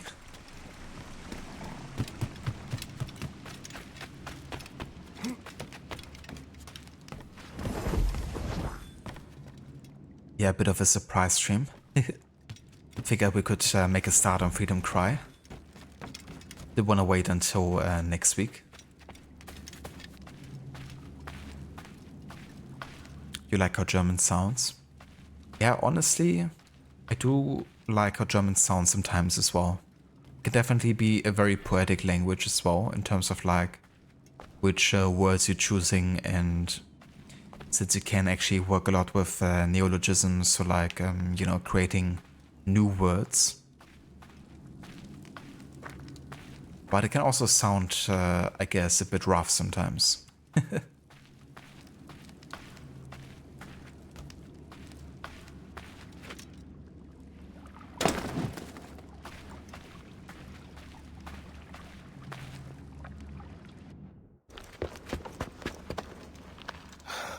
Do not let them escape. The river.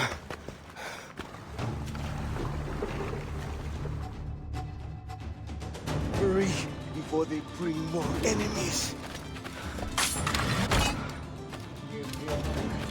What's that? Oh, did you miss one? Row faster! Faster, idiot! This is as fast as I can go! Shoot him! Shoot him!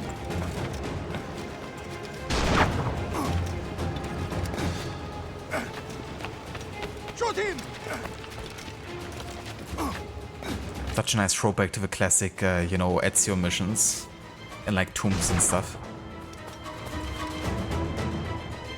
It's a pretty similar situation in Revelations, actually.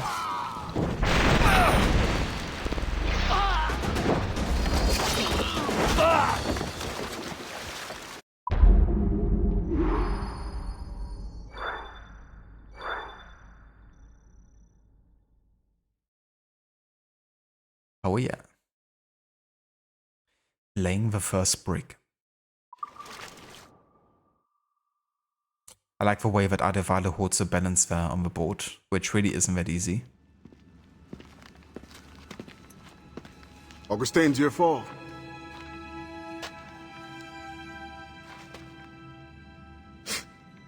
Blanc dit sans fait. Bon Dieu fait sans dit. The French governor is two-faced. Bastien helps as she can, but Maroon independence is long to build. Longer now. A warrior like you would be a great asset to our cause. With due respect, I serve a different brotherhood and am honor-bound to return as soon as I find the means. But only the Iowa know when that will be. Meantime, I have sanctuary and weapons to share. Perhaps our needs may align for a time. What do you need? Recruits, liberated slaves. The warriors among them join me. The others grow the community for which we fight. Petit à petit, oiseau fait son nid. I suppose I might lend a hand for a time. Petit Paché. I will see that you are rewarded for whatever you can give.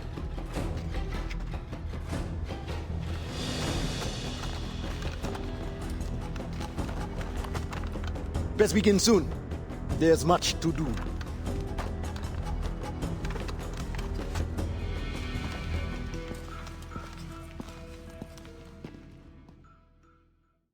There's much to do, and many unknowns on the horizon.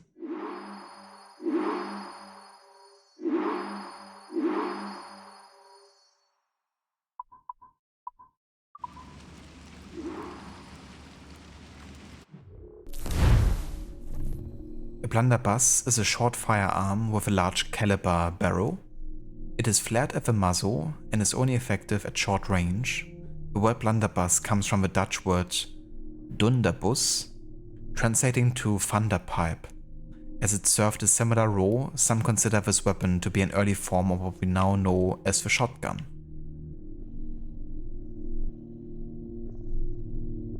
That's definitely fast here, but that's cool that you have interest in, you know, potentially learning the language. It can definitely be a bit of a tricky one, you know, but it ultimately depends, you know, like some people might have an easier time learning a language than others. And yeah, definitely give it a try if you're interested. There's like lots of resources, you know, online that you can also use to learn the language, and there's like tons of like videos and, you know, shows and stuff that you can watch with like English subtitles, kind of like get the hang of it. So that can definitely help a lot.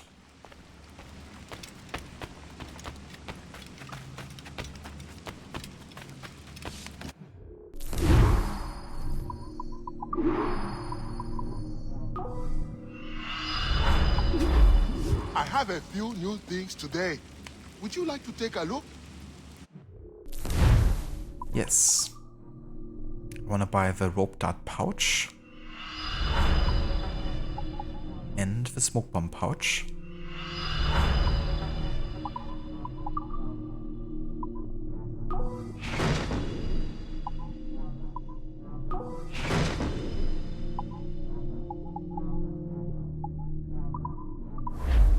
Good choice. You won't regret it.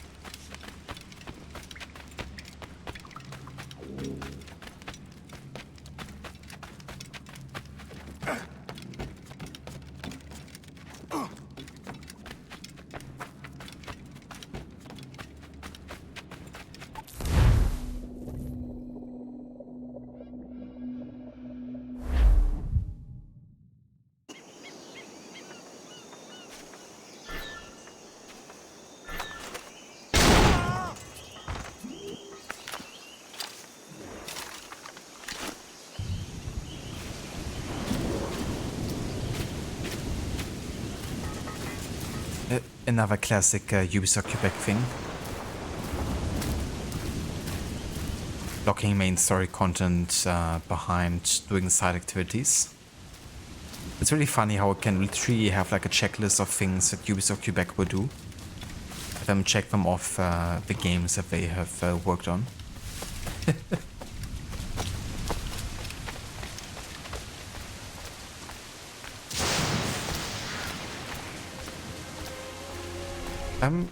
Yeah, there's definitely similarities between German and English.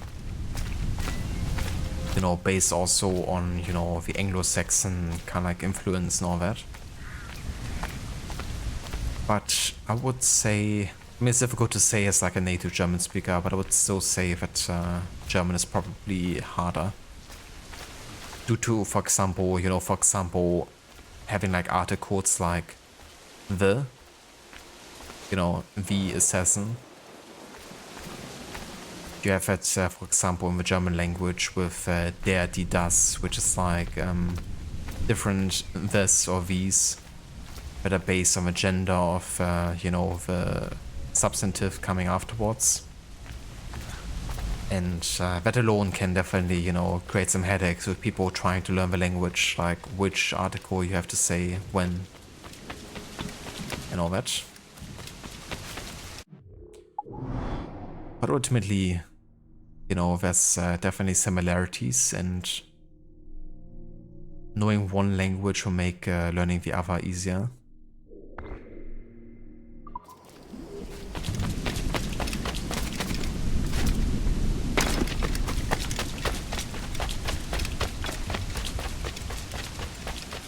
Hello there, Doppeldoor. Welcome in. And good day to you.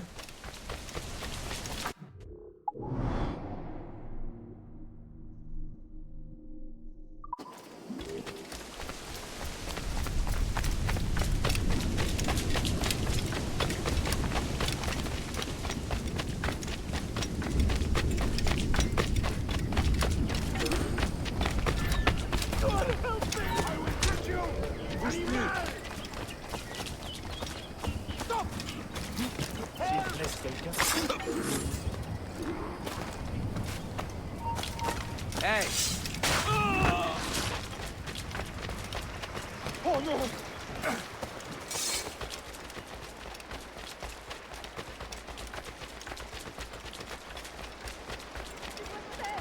Il doit s'avertir.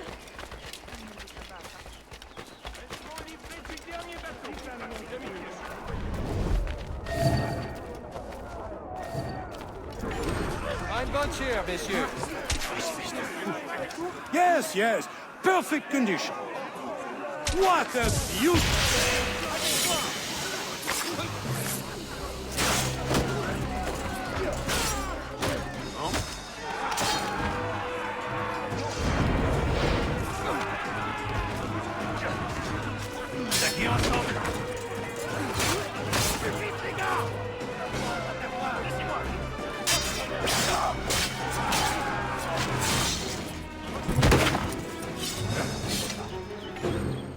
You are most kind, brave one. You too must help your brothers and sisters.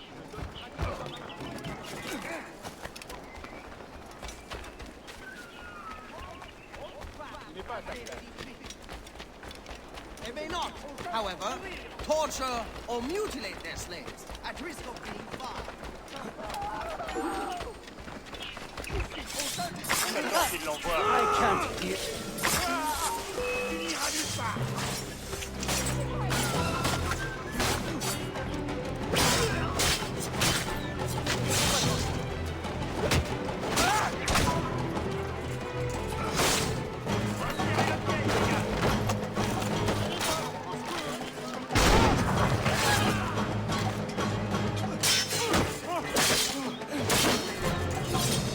Buffett machete blunderbuss double kill there was pretty epic. You rescued me. Je t'en prie.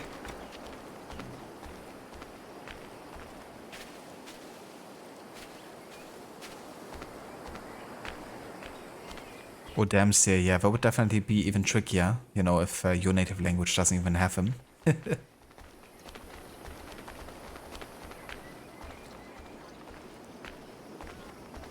And yeah, I quite like that too. You know, it definitely put some effort into, you know, the languages represented here in this DLC. And it's cool, you know, hearing Adewale also talk a bit of it.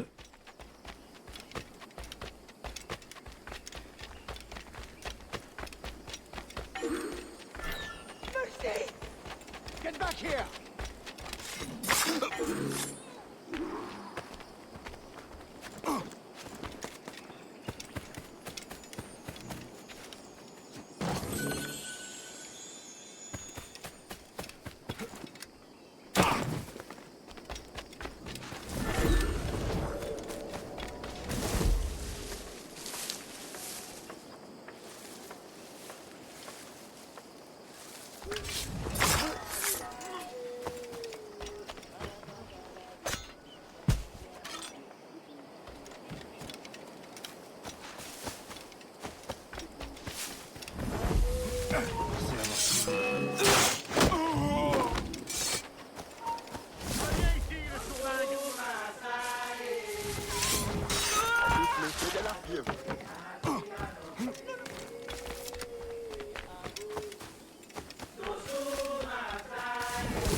Arrête, attends-moi!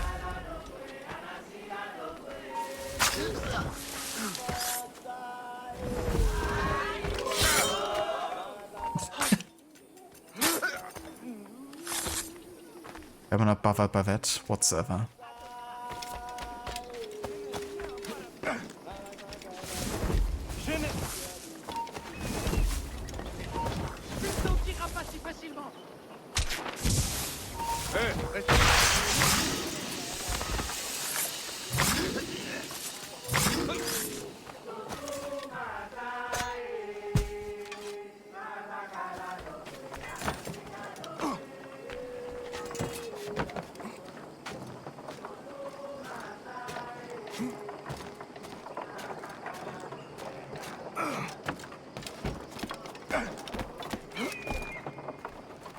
Yeah, let me so.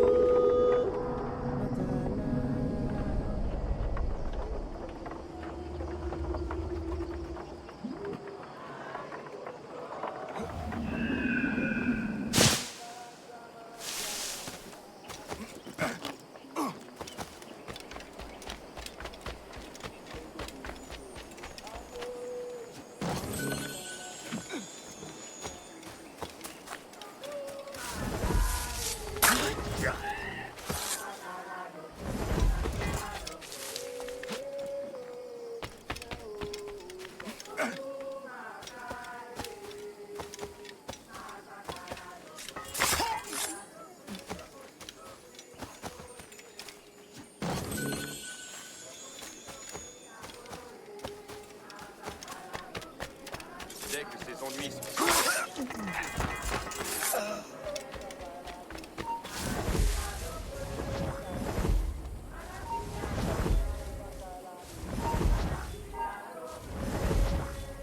Hé, là-bas!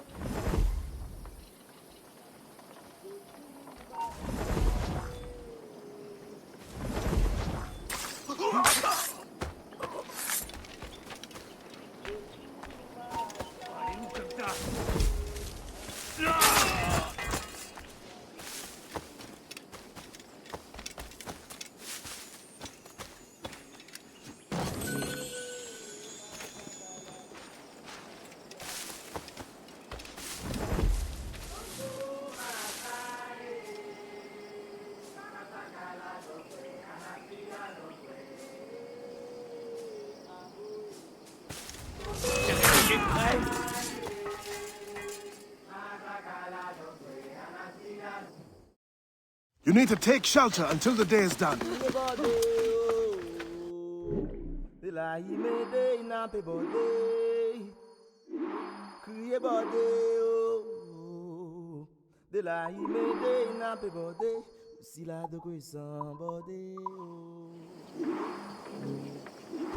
And there we go. Now we can go ahead and start the next main story mission.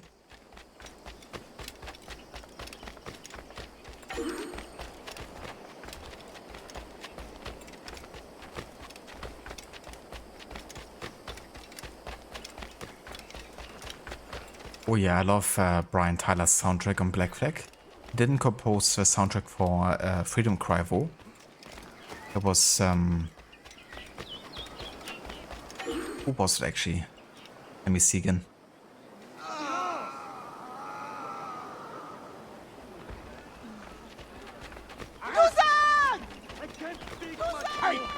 Olivier Derivier. I think he's the same guy who composed the Plague Tale soundtracks. Unless I'm wrong.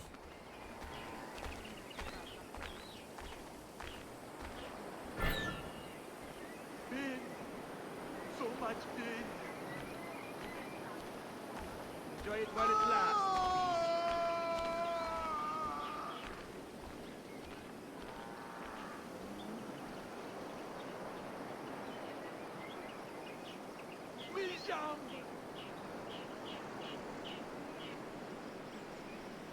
Yeah, indeed.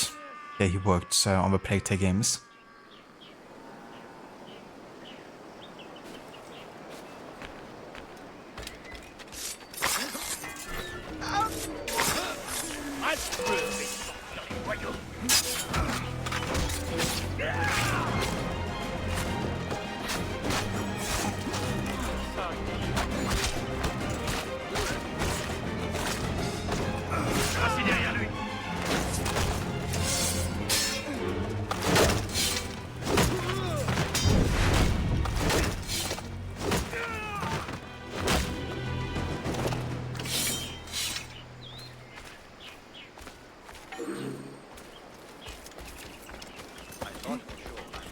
No one deserves this.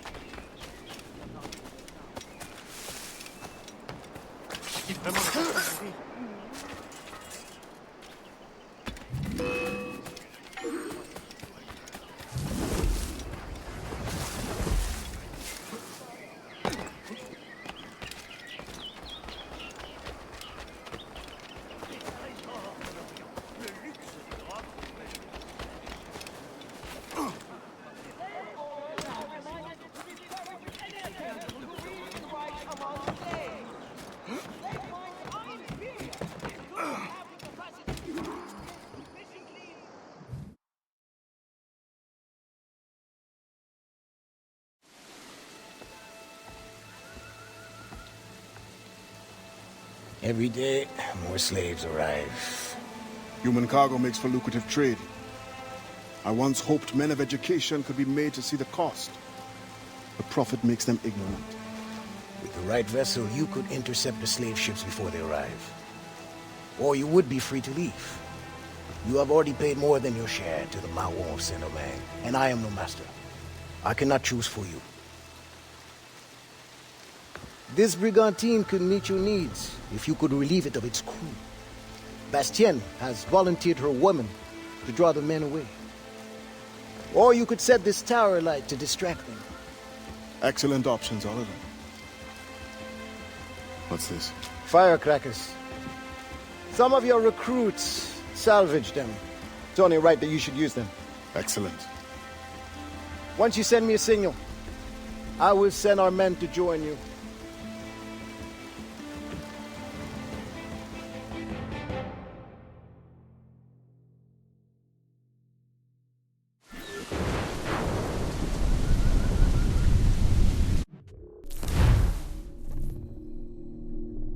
Firecrackers are small explosive devices used mainly for the sound they produce. They're generally cylindrical in shape and are filled with an explosive powder. Fuses are usually added, allowing the firecracker to be lit and thrown away from the user before it explodes.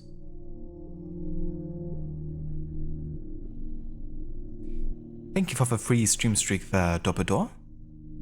Cheers, dude.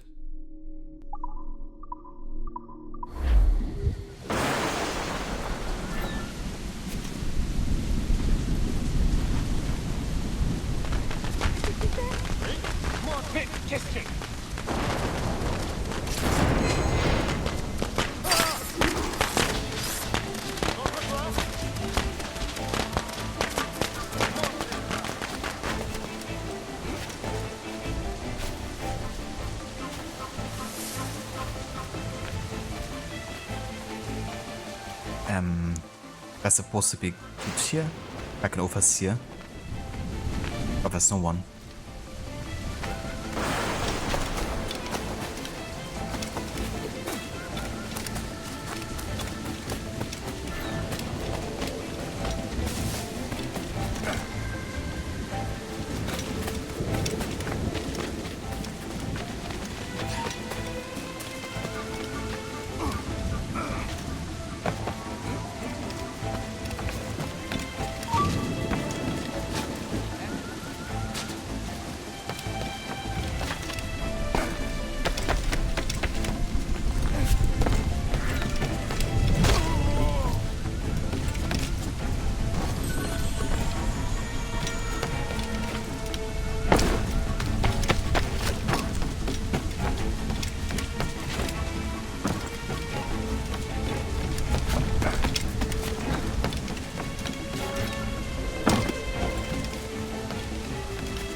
Wait. Let's get going.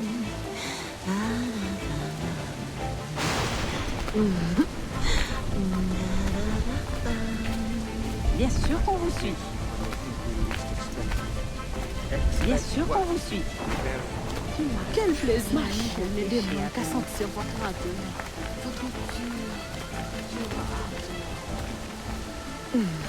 Suivons-les.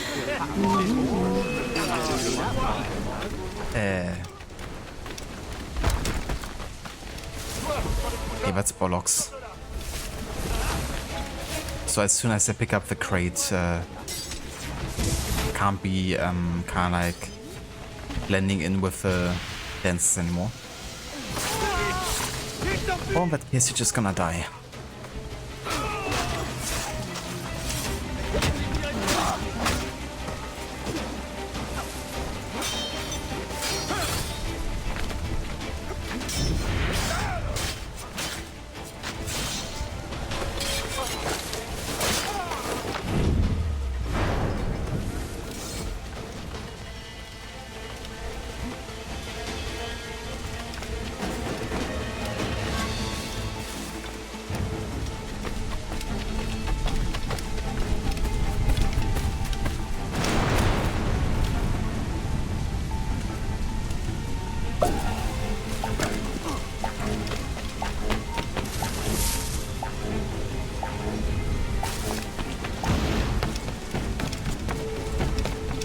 Il y a des blessés.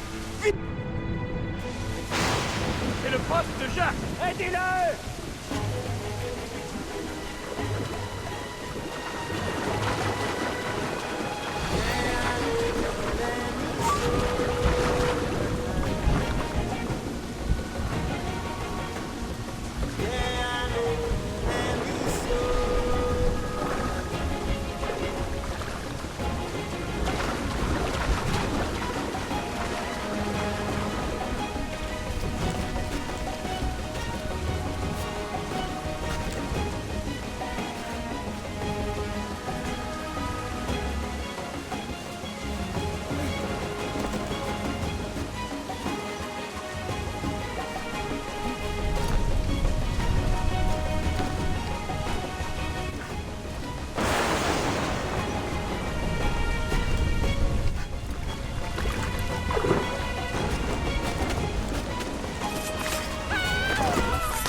that I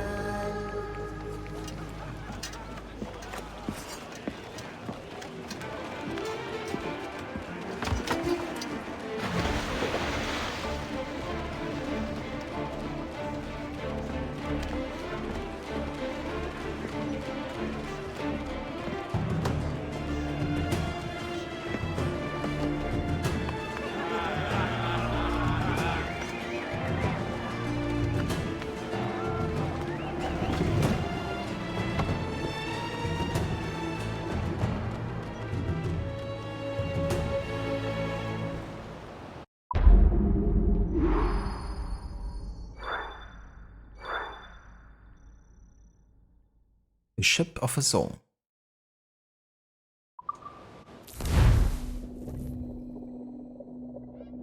That means we can now actually explore the open waters a bit. Augustin, I am surprised to see you here. Are you not needed in the headquarters? I can train him. The Experto Crede. The double-masted agile ship, the Experto Crede, was originally owned by French merchants. It was stolen by Adewale in Saint-Domingue during the early 18th century and used to aid the Maroon warriors. Take my place there. But when you are gone, who will captain this ship? You must teach me. Aye, I will. But you must not call me captain. You are the leader of these men. But you have earned the right. At sea, you will be my captain.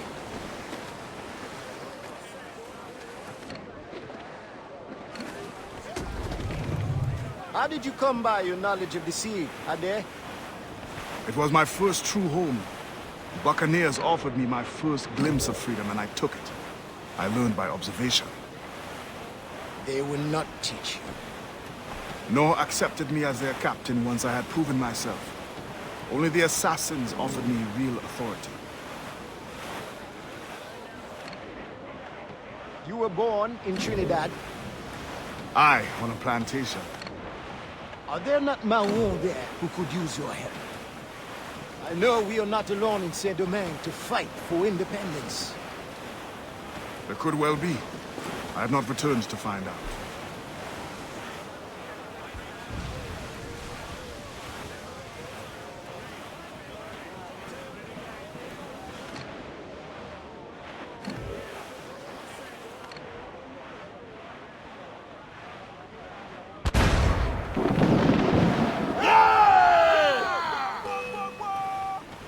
Awaiting orders!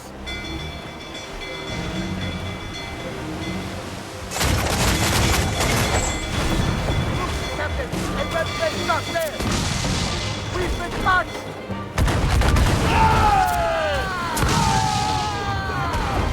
Ready here! On sail! Run it on!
Ready to fire!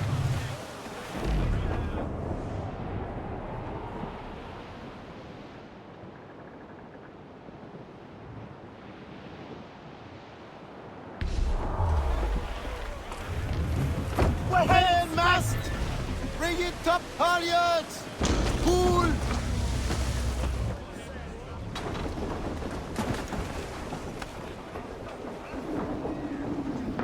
Captain overboard!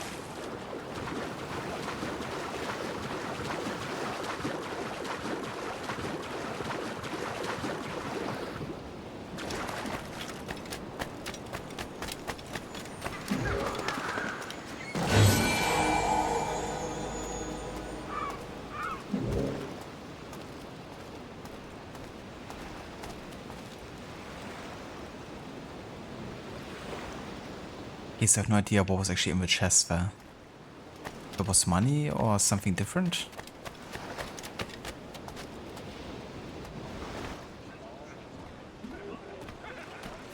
Let's have a look at the captain's cabin here.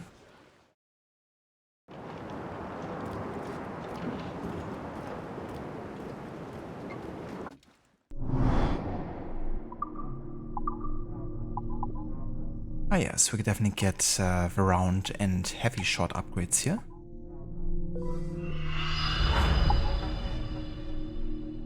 We could actually max out the round shot strength. Why not?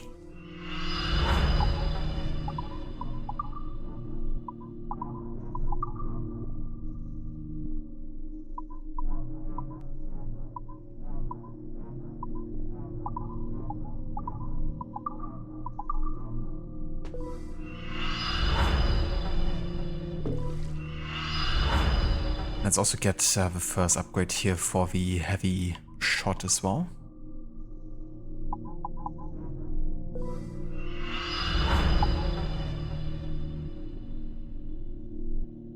Hello there, Gizlek. Welcome in, dude. It's pretty decent for a DLC. Absolutely. Yeah, this is one of those DLCs I always look forward to replaying. It's always good to have more undivided time, and I also like that they talk about, you know, the topic of slavery and focusing on that more in this DLC. Definitely quite a narrative contrast to the main game of Black Flag. I have something new for you, if you like.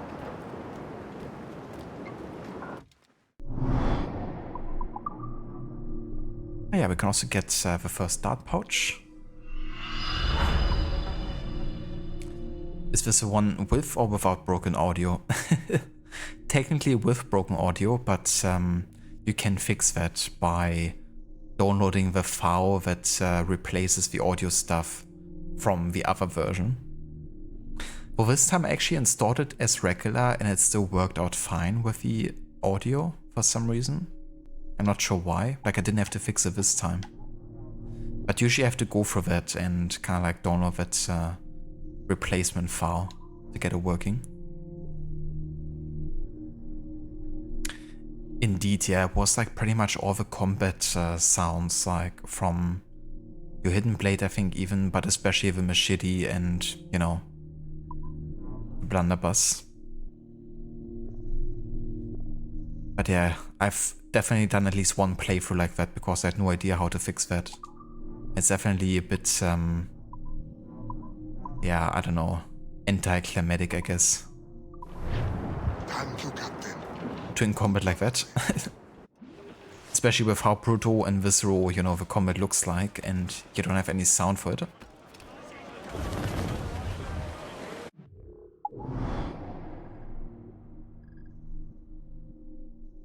Okay, the slave ship went down here. Gotta get one, so Stun sails! Right! let's go straight for it.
Ready to bark, Captain!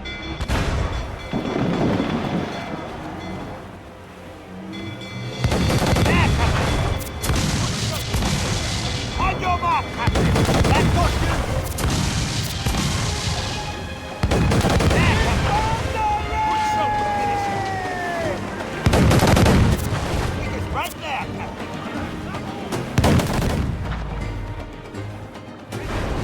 Make a shot through her there! We swim to you!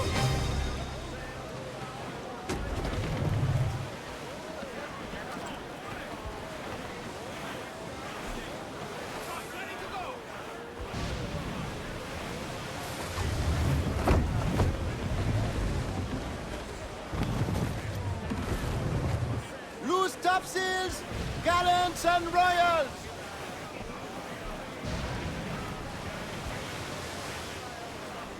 Plenty of booty there for the taking.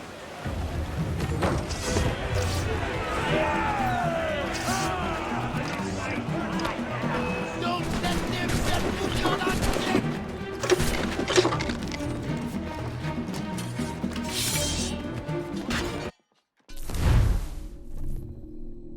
Slave ships. Built for the Middle Passage, were vessels designed to transport slaves from Africa to the New World. It is estimated that around 15 million Africans were transported to the Americas between 1540 and 1850, each voyage taking 2 to 6 months to complete. Slaves were considered to be cargo by their captors and kept in horrifying conditions aboard, threatening even the lives of the vessel's crew. Captains of these slave ships preferred to carry as much cargo as possible, a vessel of 100 tons carrying between 220 to 250 slaves per voyage. The death rate on these ships were extremely high due to dysentery, fevers, filthy conditions, and other unpredictable diseases brought on board. There were usually 3 lodging rooms below deck, some barely 5 feet high, leaving only about 7 square feet of room per slave. Slaves were made to lie down in 2 rows, one on top of the other, like books on a shelf, usually without room to cram one more in. Slaves could suffocate and trample each other to death as they tried to claw their way to the surface of a ship. Known rebellions were recorded on more than 300 voyages leaving Africa, but measures were taken to scare the slaves into submission. Some commanders threatened the slaves by severing the limbs of rebels to serve as an example of their power. When slavery was eventually outlawed, slave ships attempted quicker forms of transport to avoid capture and continue their legal activities.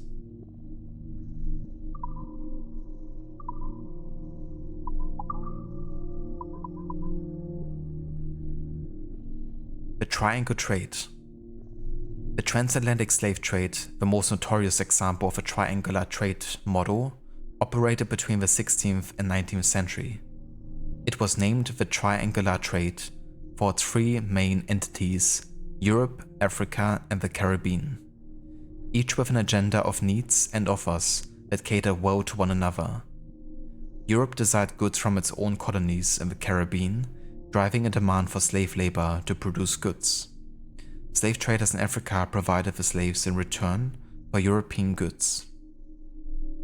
Ships would first sail from Europe to Africa, carrying copper, cloth, guns, and ammunition to be sold or bartered for slaves. Ships would then be loaded with purchased slaves and sail the Middle Passage to the Caribbean. Once in the West Indies, the slaves would be unloaded and sold, and the cargo vessel would be cleaned and prepared to carry new goods, such as coffee, sugar, rum, and molasses back to Europe, completing the oppressive triangle.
isn't a trick.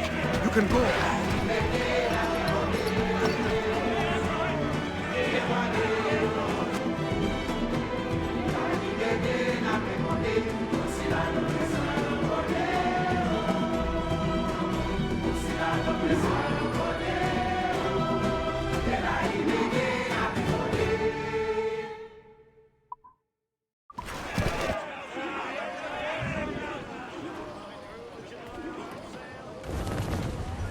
Let loose the man!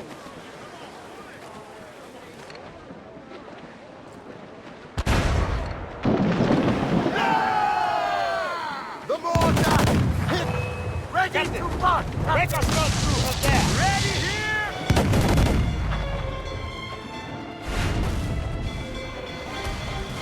Ready!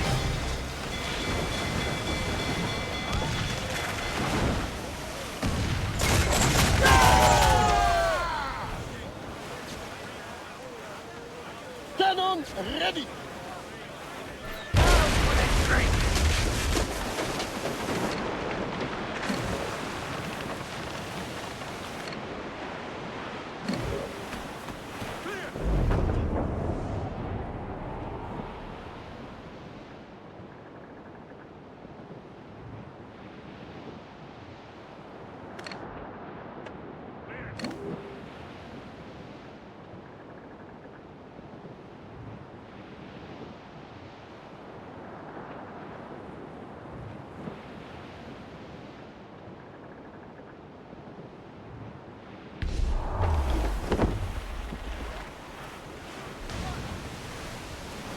Diving down on rocks, Captain!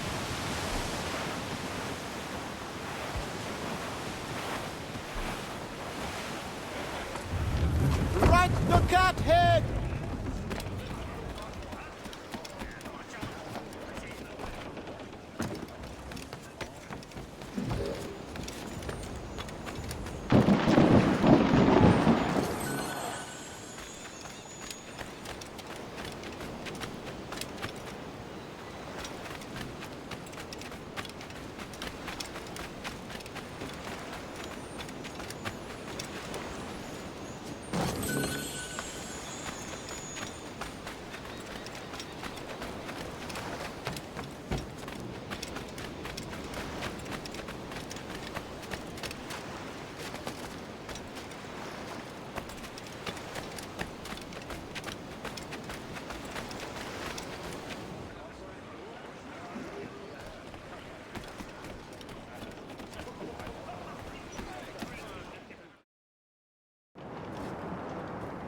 What can I do for you?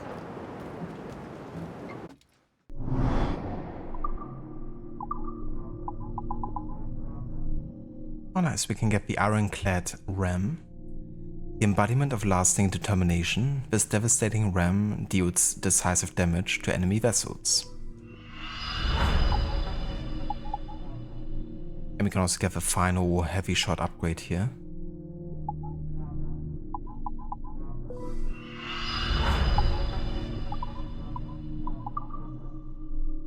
And we can also get the proud lion figurehead, basically the whole set of the Experto Crater here.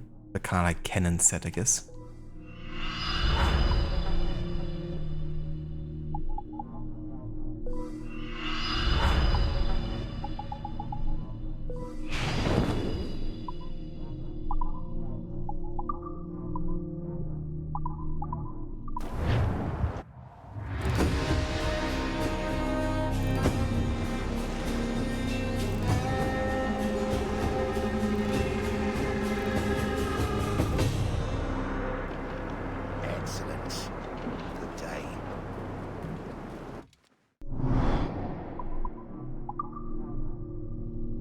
We can also get the next blunderbuss ammo pouch here.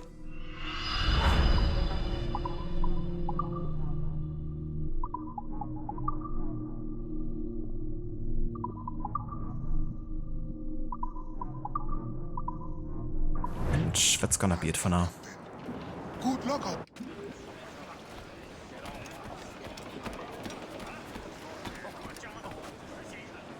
Right, I'm gonna take a quick break, but I'll be back in like 5 minutes.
Alrighty. Let's carry on.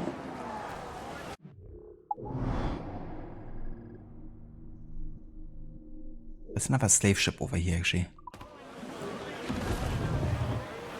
Let's take care of this.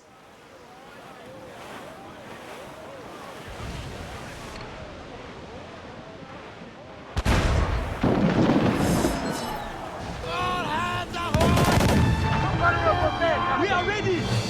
Awaken order to the moment! Be careful of it! Taken a hit, Captain! Let's go, explode! Let's get too close on it! Steer away!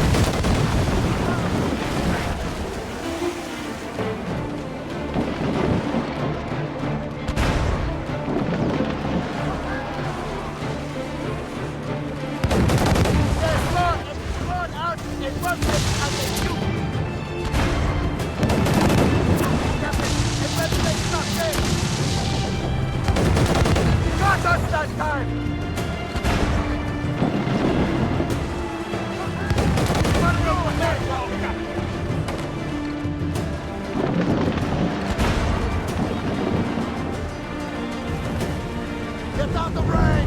They'll sink us too fast, Captain! Just run to the ship by the water!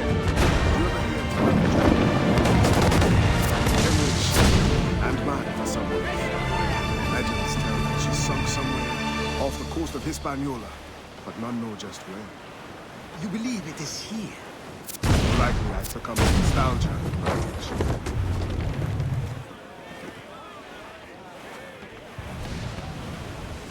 That's a pretty cool Easter egg, I guess. Or can you say Easter egg? I mean, it's like, you know, pretty major side activity you can come across, but yeah, you can actually dive underwater to find the shipwreck of a jackdaw. Long after, you know, Edward left it behind.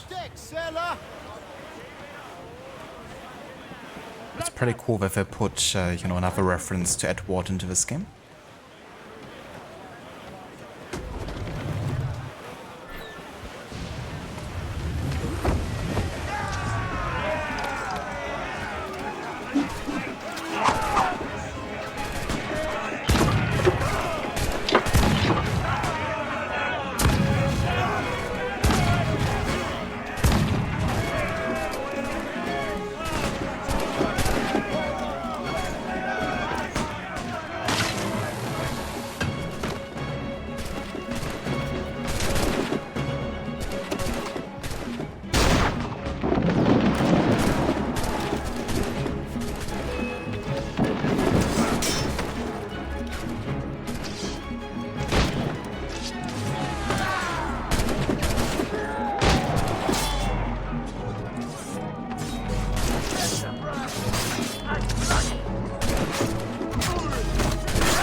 You're free now.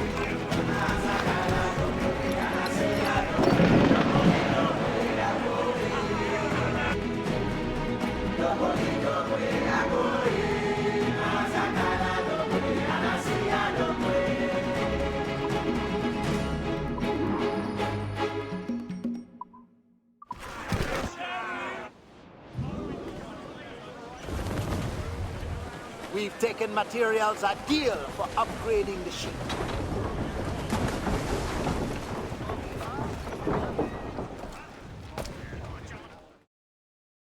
Yeah, let's have a look at that. What we can upgrade here.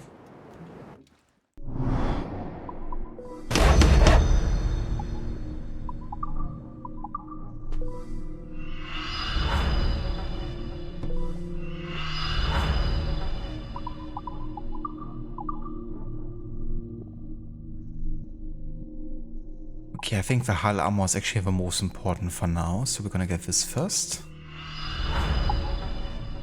And let's also get the next cannon upgrade as well.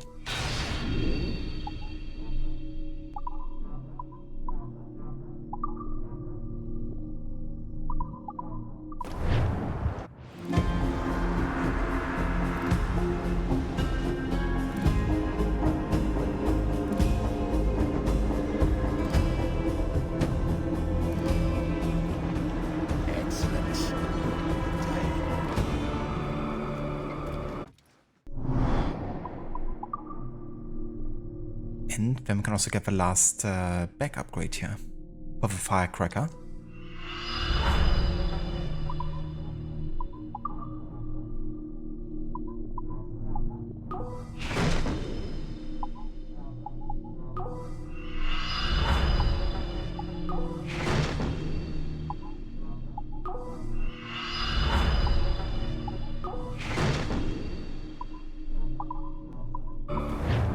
You are wise.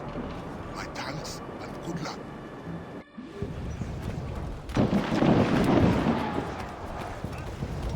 Captain as the helm!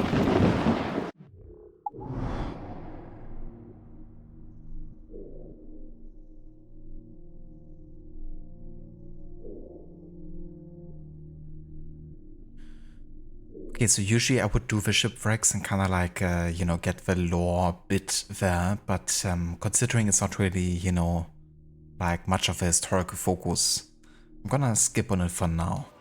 I'm gonna head straight for the main story here.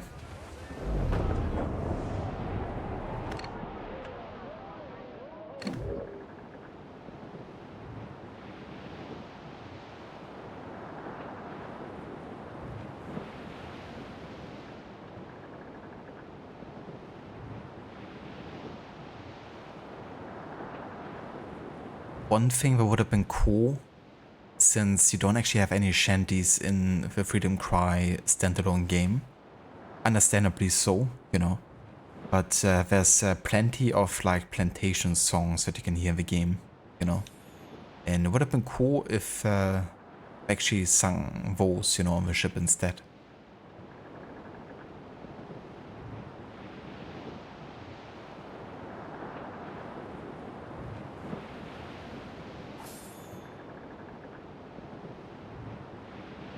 They could have also done something like, you know, raiding a plantation unlocks another kind of like, you know, song that the people that you liberate from there bring with them or something like that, you know?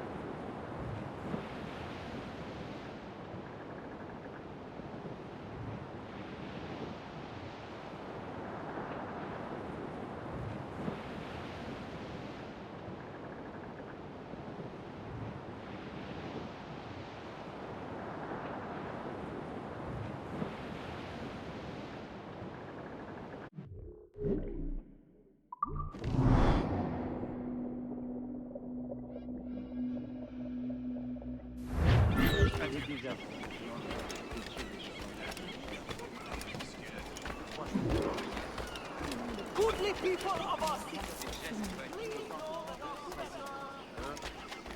please note that for the time being, all slave auctions in the city of Port-au-Prince will be brought to a halt. Regular.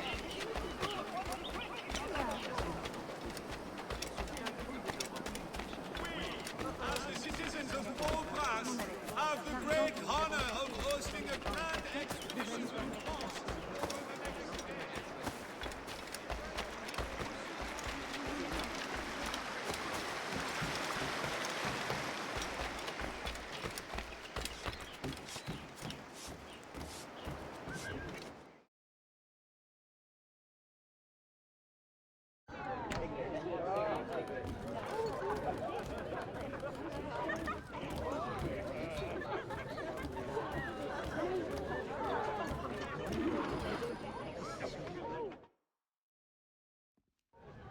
Monsieur Adwele, the Mayon cause has made an ally of you.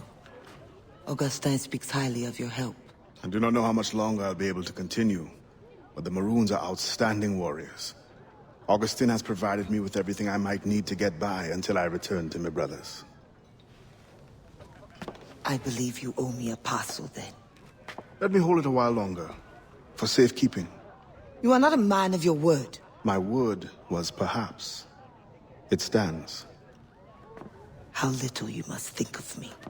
On the contrary, you have maintained your freedom among the French by the deft handling of your indispensable business. I respect you highly, but would be a fool to trust anyone so clever so soon. What a keen eye and sweet tongue you have. Since you cannot provide me with the one thing I truly desire, I hope to compel you to demonstrate some respect by some other means. I would consider it. I need a careful and observant man to investigate the gouverneur. I must know what distracts him, and why he enforces the Code Noir ever more strictly. The lives of the slaves depend on it. I share your curiosity. I'll pay you this favor for the slaves. Perhaps there is some honor in you yet. You will need a disguise. Please, change into these.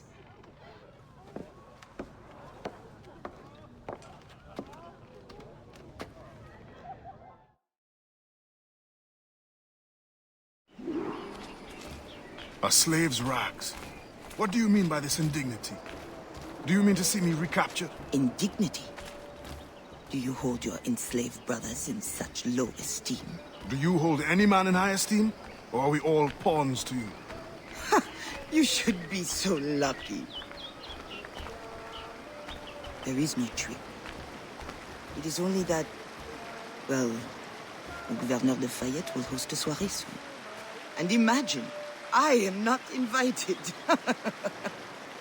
The excess of the occasion calls for an abundance of supplies to be delivered to his mansion. That's where you come in. With your crate, you will blend in with the men delivering the goods. Once on the grounds, you can spy on the good gouverneur. Will the overseers not notice one man extra? Or are you simply unconcerned for my well-being? I've never met an overseer who could tell two slaves apart. Nevertheless, be careful. I sense you are as bright as you are strong. You will figure it out. Yes, ma'am.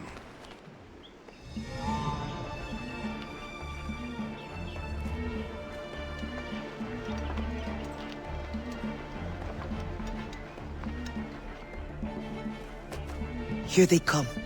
Join the line. Be careful.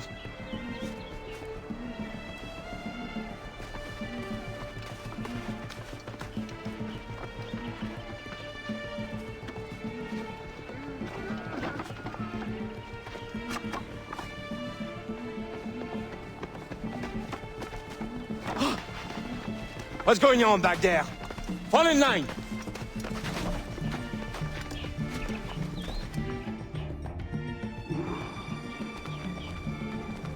Who are you? A friend. This is a joke to you. No.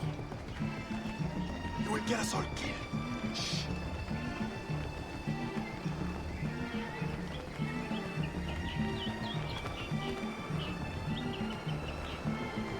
Fall in! Another fete for the pig? Shh. You are too complacent.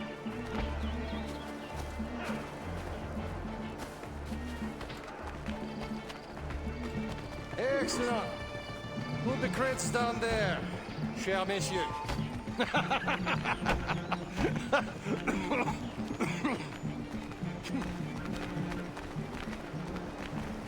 All right, enough socializing.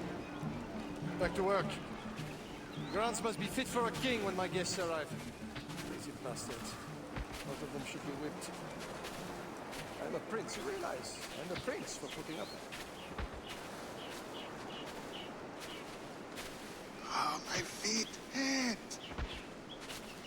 What good is complaining? I will remember you said that. Quiet now.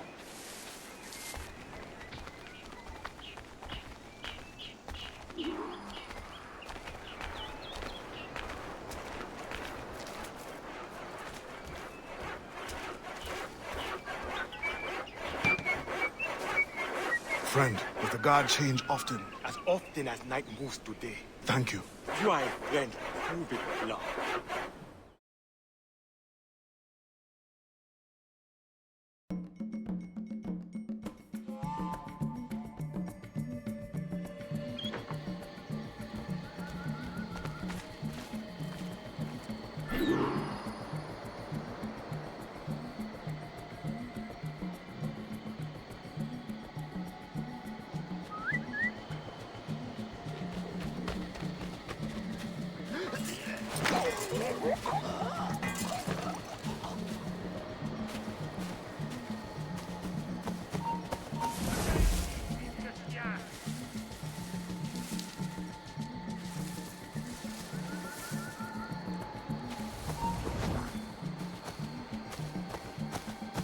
I hate the night shift. I've been assigned to it 3 times this week. Pray that doesn't happen to me. At that rate, you will be stuck here forever. I used to think the governor's mansion would be interesting at least. I never overhear anything good.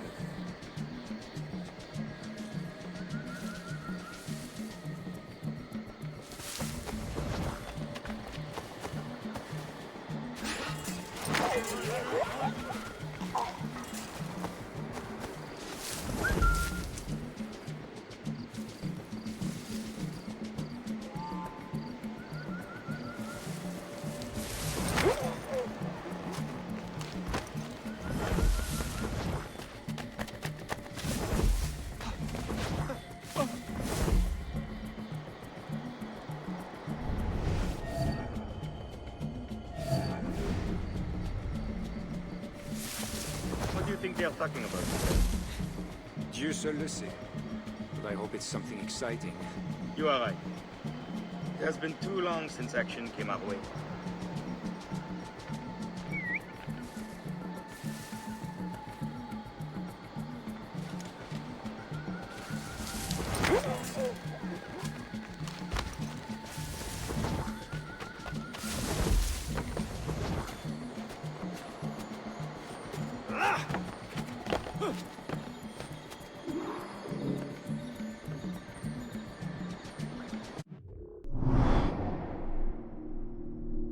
Louis Godin, born 1705, died 1759.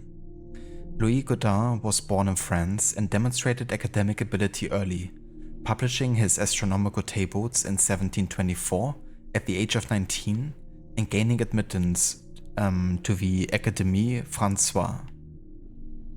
His success as a scientist led to his selection as a leader of the geodesic expedition to Peru, but he proved to be a poor leader, simultaneously becoming thirsty for power and squandering expedition money on a prostitute from La Dame en Rose, with whom he fell in love with while the expedition was stranded in Saint-Domingue in 1732. The geodesic mission to the equator was a joint expedition to Peru by a team of French and Spanish scientists. Its purpose was to measure the circumference of the Earth. Godin's expedition was only a partial success, its results ultimately overshadowed by those of a simultaneous mission to the North Pole. But its data did allow scientists to confirm the oblate shape of the Earth, which allowed sailors like Adewale to plan their travels more accurately, thus reducing costs and risk.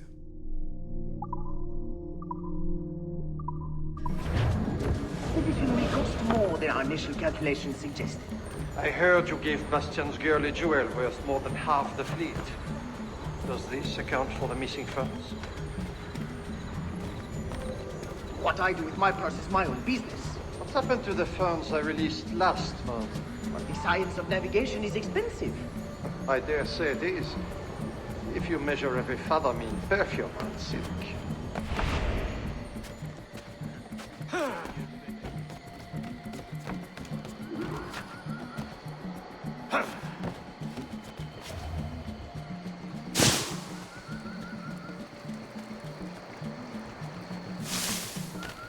If no suitable Spanish vessel is available, could we not use a French ship?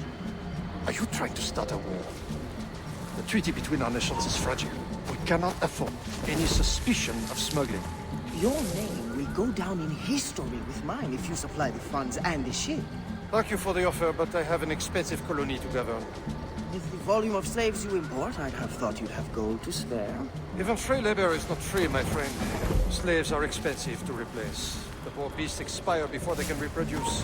Even your slave ships would benefit from improved navigation. Fewer accidents. Now that is interesting. This is pleasing God.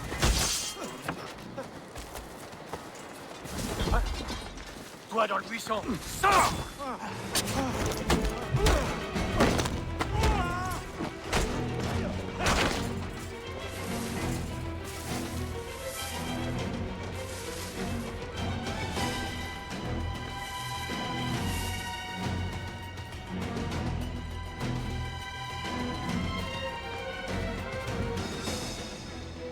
Isn't that Godon?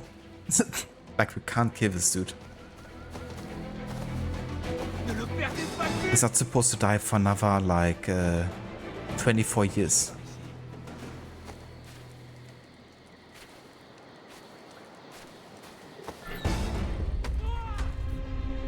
His ancestor didn't kill civilians. Yeah.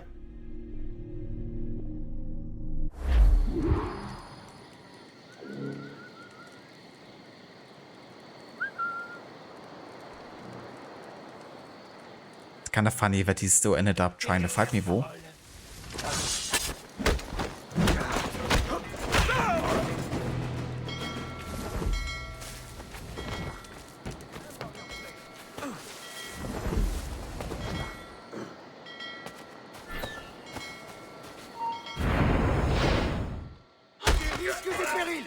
Salut les verts pour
Alors, what have you learned? The governor is overconfident. Despite his guard, I could have ended him with my bare hands. He would have deserved it. What makes you believe you need him? I keep my friends close, and my enemies closer. Which camp are you in? Will you tell me what you have learned? Who distracts him? A bold-faced scientist, Godin, hounds the governor for funds. Something about an expedition, navigational secrets. Why is this the first time I hear of him? Is my whole network turned against me? Does the harbor master think I give him my best girls out of kindness? Do you wish me to investigate further? I admit, as a man of the sea, the science of navigation intrigues me. No. Yes. I don't know. As you wish, but leave me, I must think.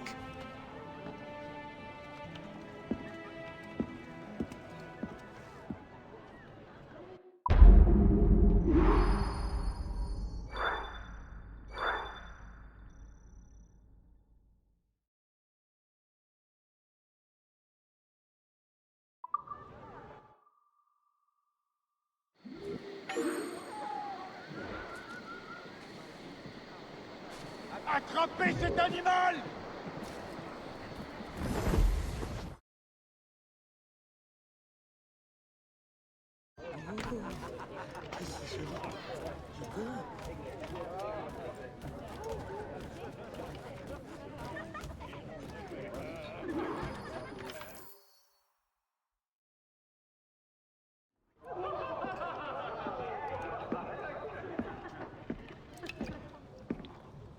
Bastien, I fear we lost you to the bitterness of depression. Never. Those arrogant men cannot cut me out of my own network. The cost is too great for the slaves. And for your pride. What does it matter? So long as I work for their freedom. Whatever has inspired it, I'm glad to hear the fight back in your voice.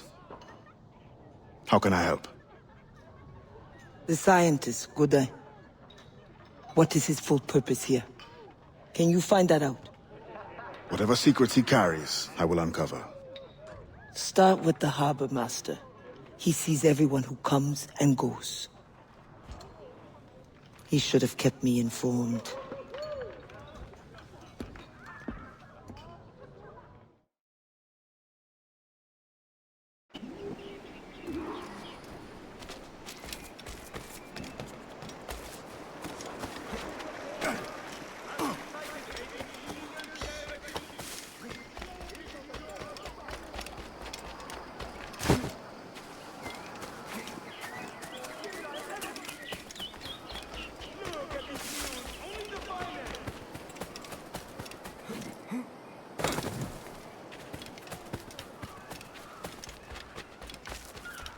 Gouverneur de Fayet would like to announce that starting tonight, there will be an enforced citywide permit.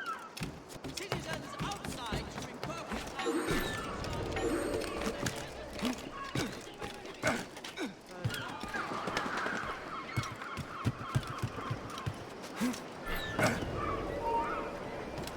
Toi, halte!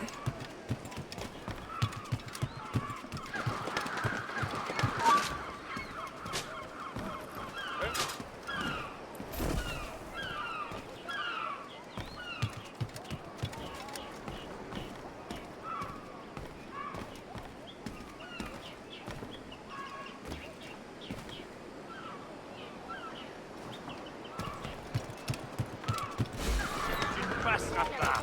Alors va voir ailleurs. Seulement fiche le...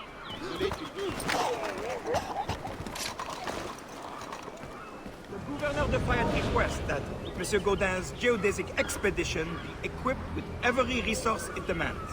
The first need is rather unusual. Monsieur Gaudin requires, for reasons of scientific record keeping, 3 literate slaves. Who would have taught them? The Code Noir prohibits... Perhaps among your house slaves, such a worker exists? You may communicate it privately. There is a reward. But what will they do? Take notes, I suppose? Can none of the French scientists take notes? Not if they're to carry equipment at the same time.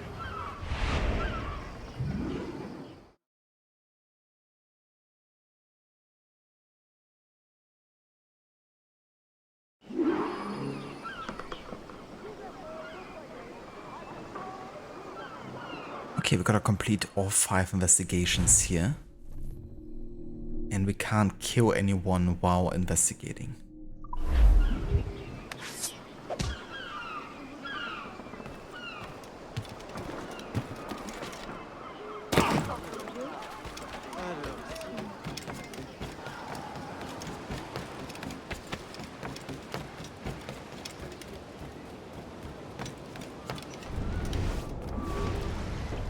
That pouch must be important.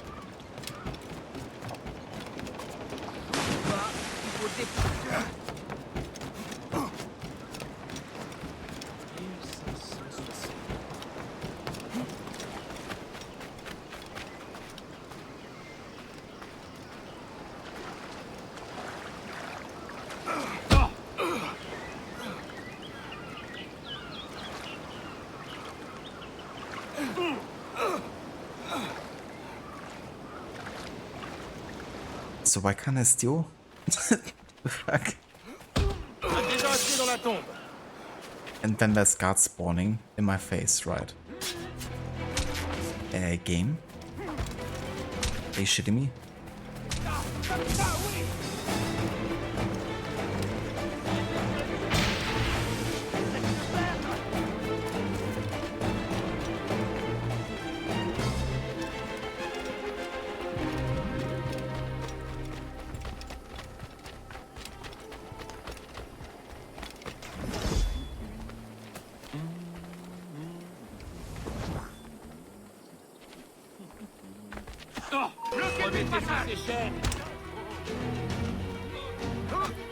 Right.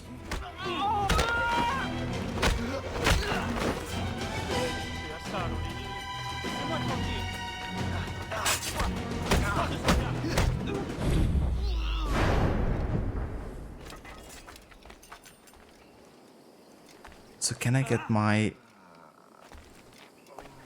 whatever this is I'm looking for?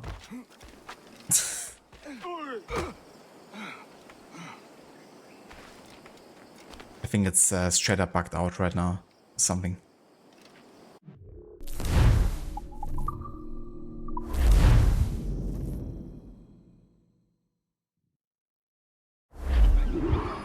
Why we surprise streams always in the evening, no energy left. Usually because I have plans during the day.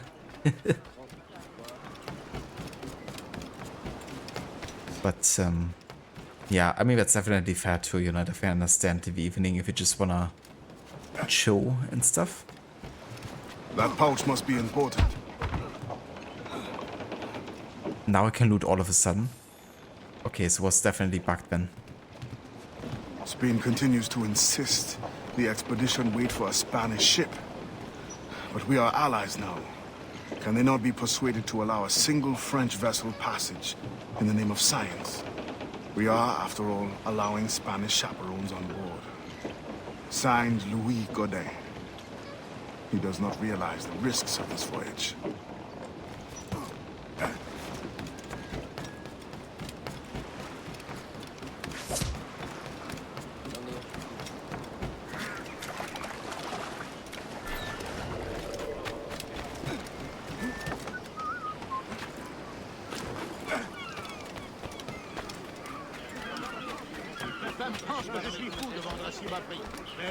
I know you. You're the one with the ghost ship? I have a job for you. I sense you're looking for information. Meanwhile, I have information. And I'm sure you have some condition for giving it. Yeah. My rival uses slaves to fish 3 times my haul. If they were freed, the slaves that is, I would be so relieved. For their health, of course. Of course. Consider it done.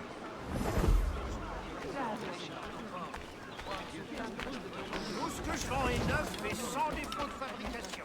C'est promis. L'argent que nous avons placé. Ne bouge plus.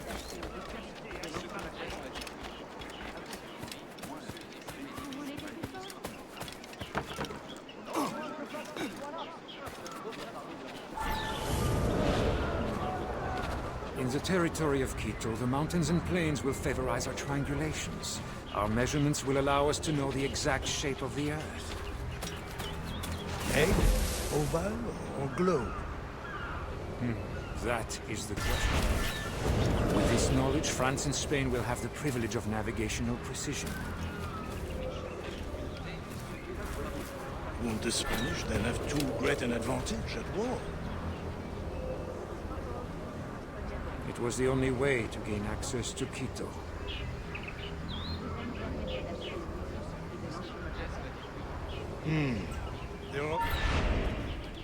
Reviens ici, toi. Ça n'en vaut pas la peine.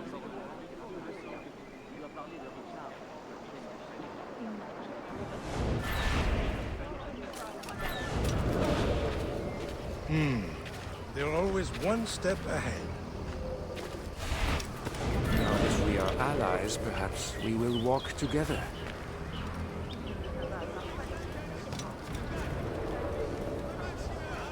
Perhaps.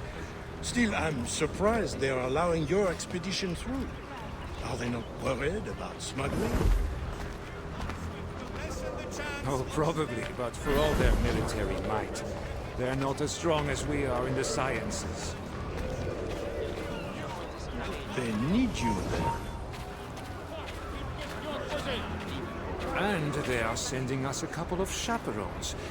Have you met Antonio de Ulloa yet? I hear he's quite the prodigy. Not yet. I'm sure it will be a great pleasure.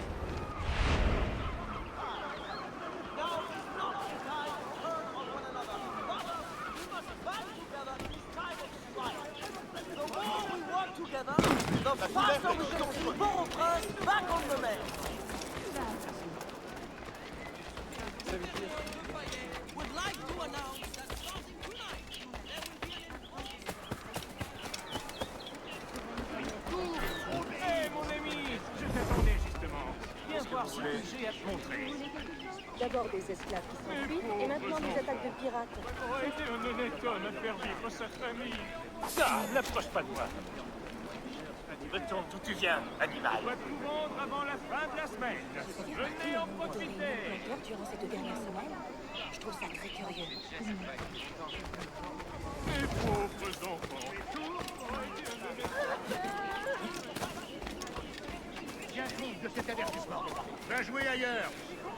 Fiche le camp.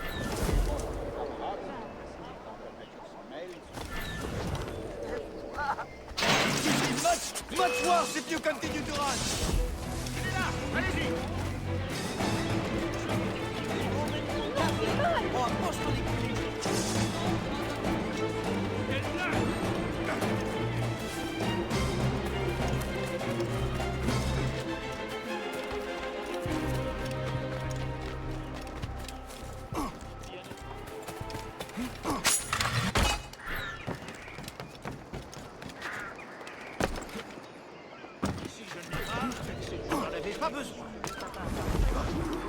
Thank you kindly.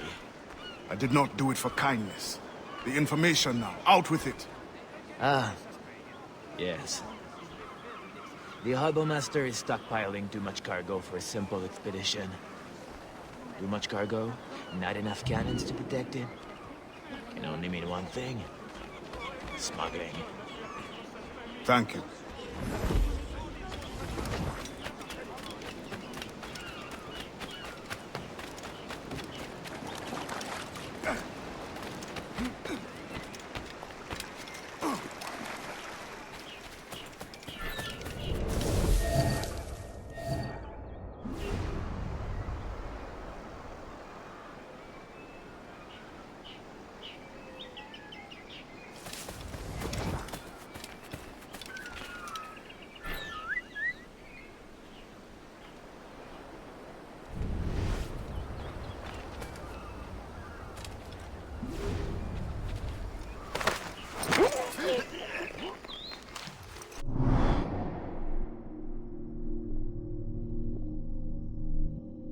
Are you kidding me? So this counts as a kill, does it? Doing it with Fizz. Oh, Jesus Christ. I hate that. I really thought that using Fizz wouldn't count as like killing. But yeah, given that the optional objective is like gone, that's indeed the case.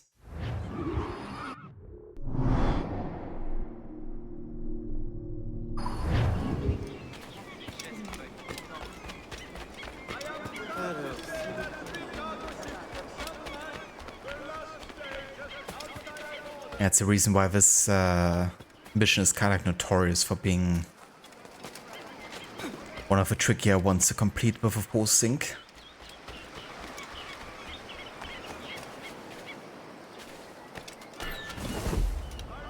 Saying that after AC3 is rich.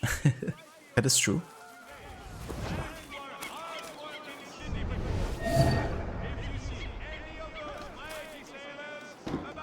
Steal the letter.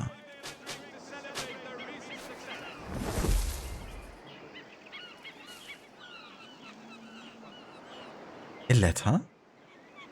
Looks like I have a new letter.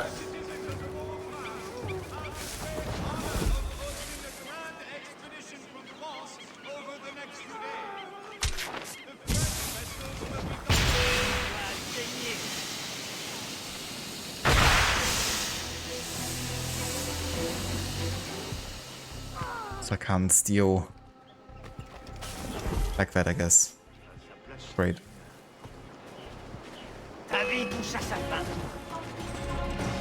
Bollocks.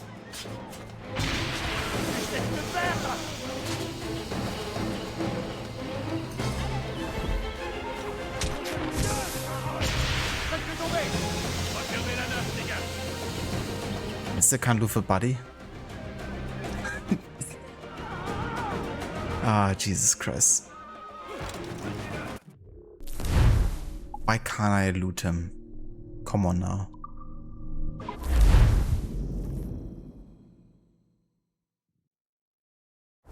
We tried unarmed in AC Shadows. It's useless. Utterly stupid. Is it now? I haven't actually tried unarmed whatsoever in that game. But it's interesting that, you know, it doesn't really do much. Yasuke needs a weapon to assassinate. Naoi somehow doesn't. It neither can really do anything when unarmed other than regular attack and charge attack. It neither deal any damage. They don't deal any damage? Really seems like, you know, they just didn't care whatsoever about implementing something about it. Really sucks because it's nice when I can actually have the option to do things non-lethally.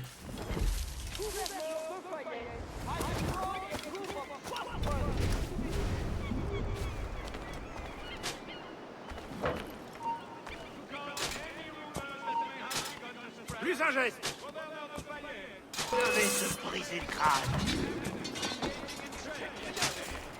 The stolen sugarcane was located and confiscated, and 15 slaves were escorted back to their plantations and dealt the appropriate punishment. You gotta be fucking kidding me. You got me last second there. I was like literally about to do the fucking letter. And like last millisecond they interrupted me. But I hate this mission. At least with a full sync. Just really annoying.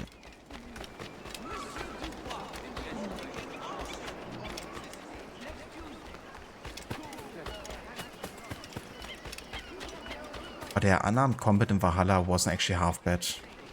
I quite like the moves that Eivor had.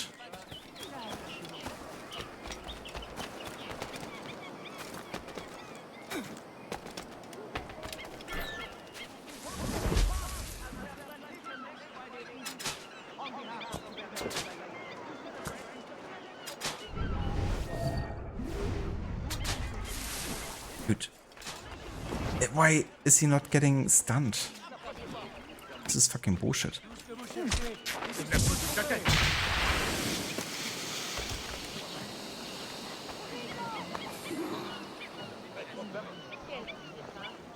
Once the circumference of the Earth is known, we may navigate more precisely and better anticipate the position of the enemy. We will require fewer ships because we will lose fewer ships.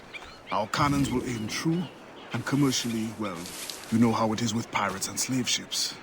We can put an end to nonsense by supporting this expedition.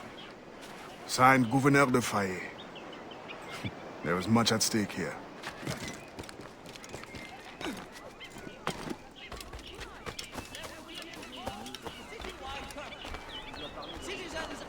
Best you can do is unarmed is push an NPC against the wall and hope for the best. And to top it off, by now it grounds an opponent. All she can do is stomp. That's a really weird choice there. For combat moves. Really wonder why they did that. Because, you know, they had like definitely focus on unarmed combat in, for example, Syndicate.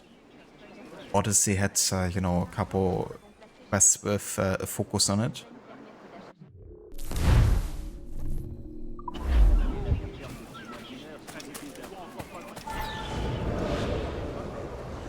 In the territory of Quito, the mountains and plains will favorize our triangulations. Our measurements will allow us to know the exact shape of the Earth. Egg, oval, or globe? That is the question. this knowledge, France and Spain will have the privilege of navigational precision. Won't the Spanish then have too great an advantage at war? It was the only way to gain access to Quito.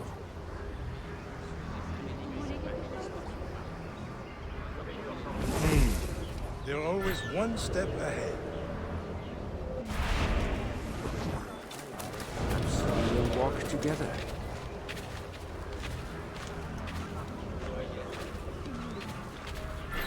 Perhaps. Still, I'm surprised they are allowing your expedition through. Are they not worried about smuggling? Oh, probably, but for all their military might, they're not as strong as we are in the sciences. They need you then. And they are sending us a couple of chaperones. Have you met Antonio de Ulua yet? I hear he's quite the prodigy. Not yet. I'm sure it would be a great pleasure. Slave owners are reminded to discourage any attempt.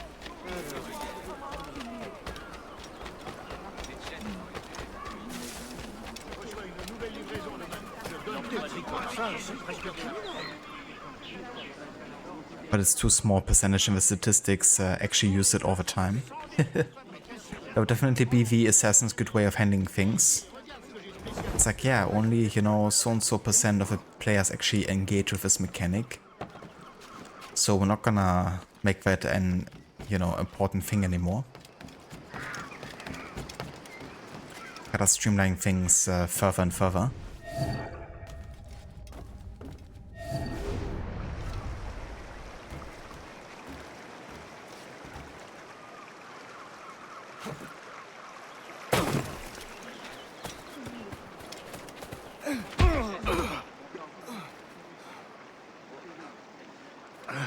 What do you want? Strange time to be delivering a message. Does it by any chance concern the expedition that's leaving shortly? Who are you to care? Tell me what you know, or I will wring it out of you. No! Very well. The governor wanted me to tell the harbor master to allow a French ship to be sent, rather than a Spanish one, on the condition that certain goods be transported as a special favor. The expedition will also be used for smuggling. Well, I wouldn't say it so plainly, but... Thank you. Good night.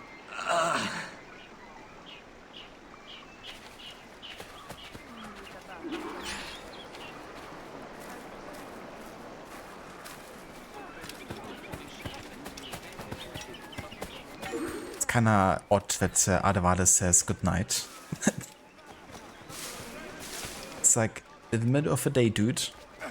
Would have been fitting if he knocked him out afterwards, but he doesn't do that.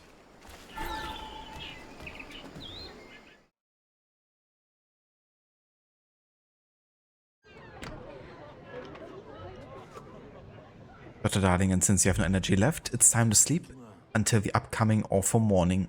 Well, hopefully it's not gonna be too of an awful morning, but I definitely feel you there, dude. I'm not looking particularly forward to Monday. But, yeah, that's just life sometimes. But I hope you have a good night, dude. And that you also have a good rest as well. And, yeah, thank you also for dropping by and for being here and lurking. Appreciate it.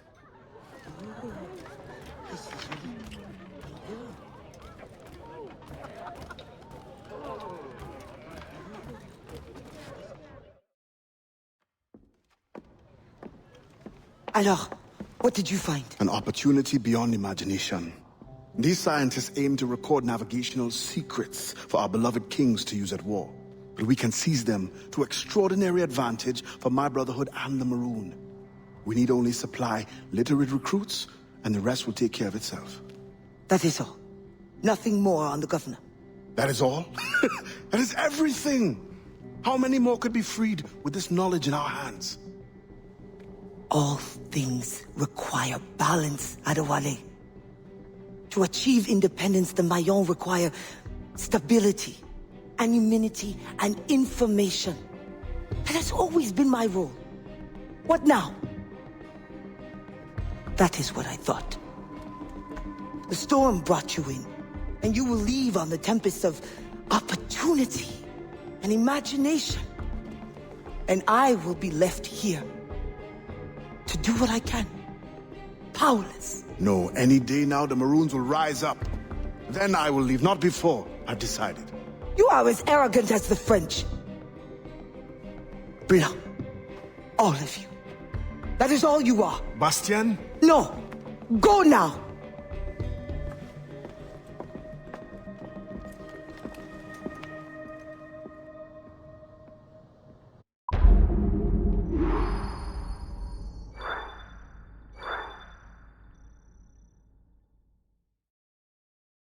Yeah, there definitely are some ups and downs there in the relationship. It's very good getting that full sync there, because yeah, this mission is definitely the most difficult to 100% complete. Well, I wouldn't necessarily say like super difficult, but it's definitely one that can give you the biggest headache, I guess, to complete.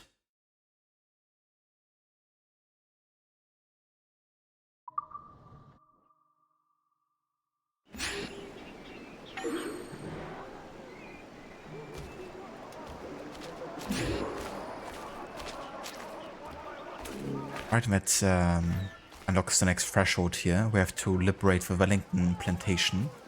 That's definitely quite interesting, you know, how Quebec does that.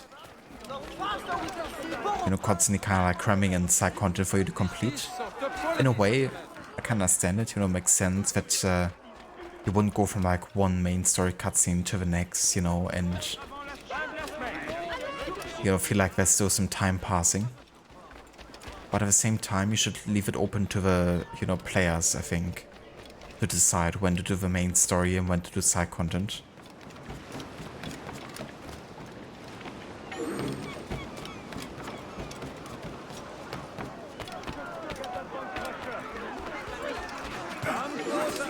This lot is ideal.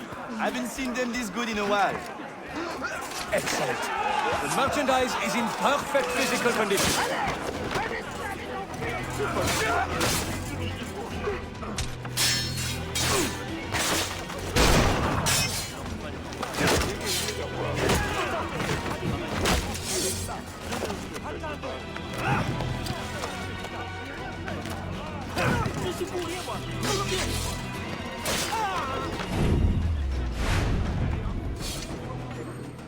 I owe you much, stranger. You would do the same if you could.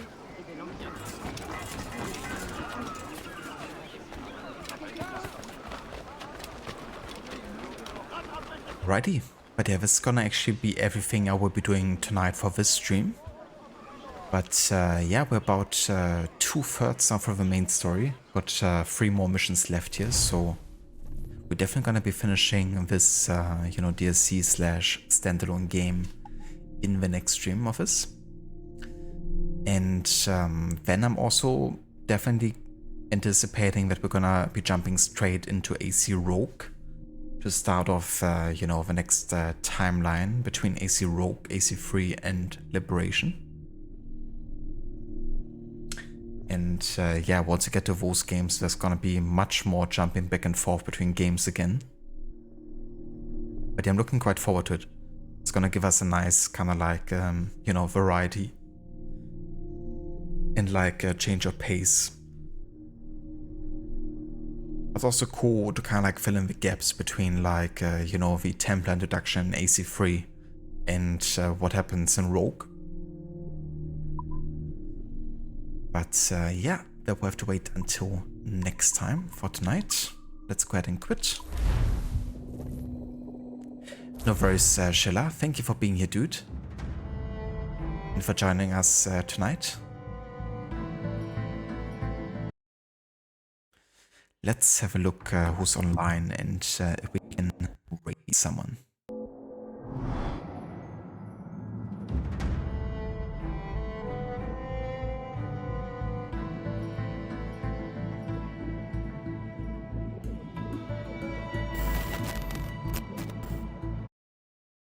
Tambouille pas maman, papa, tambouille pas maman, mettez baguette côte au joint.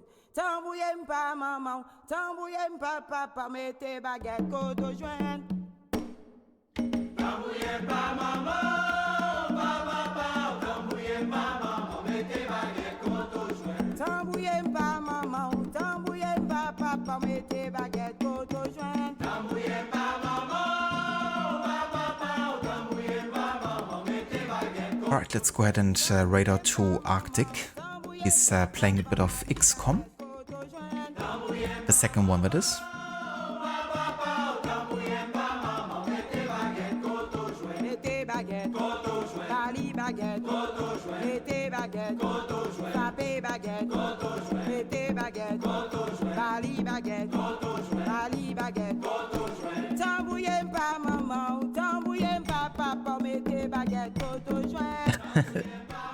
Welcome back, Ave.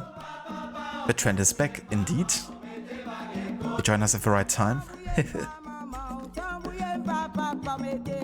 No verse of a stream, Amita. Thank you for being here, dude. Hope you had a good time with Elder Scrolls and the lurk.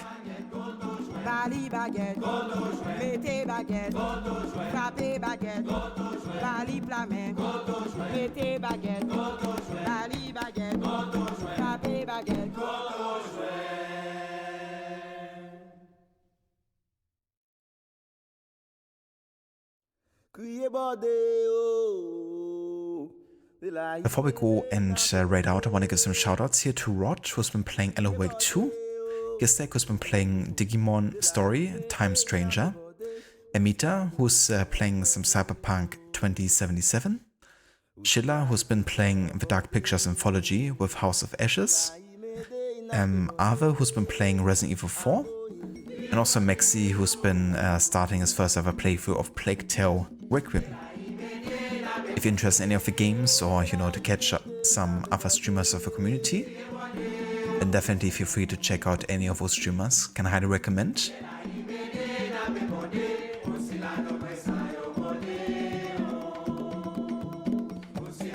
Others here, stream must end, it's the law.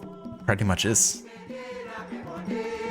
There's been many times I purposefully cut my stream short just because Ava joined the chat.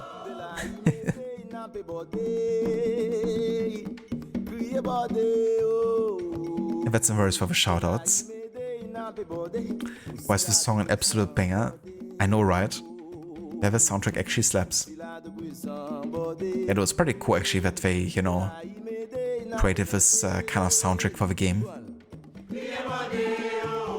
Would have been cool if some of the songs could actually be heard on the ship that Adevala is sailing.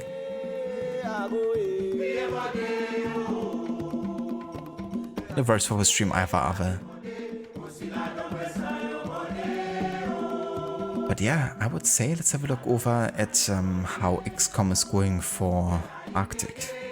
That's like a tactical top-down kind of like shooter of sorts, isn't it? Never actually seen too much about it.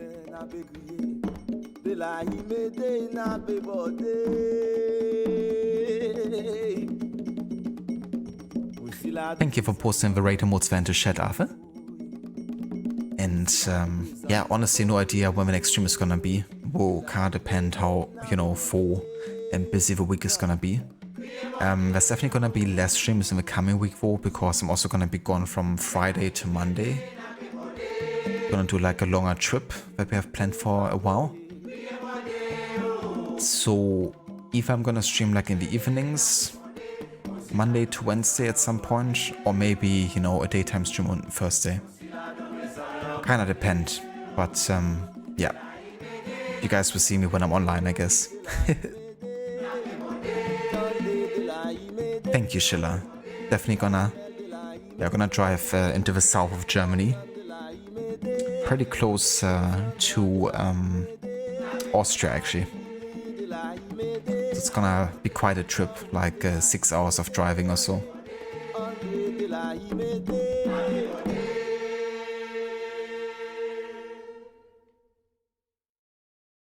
Indeed, Gislek. Bayern. That's where we're headed. But yeah, have a good night, everyone. Catch you guys next time.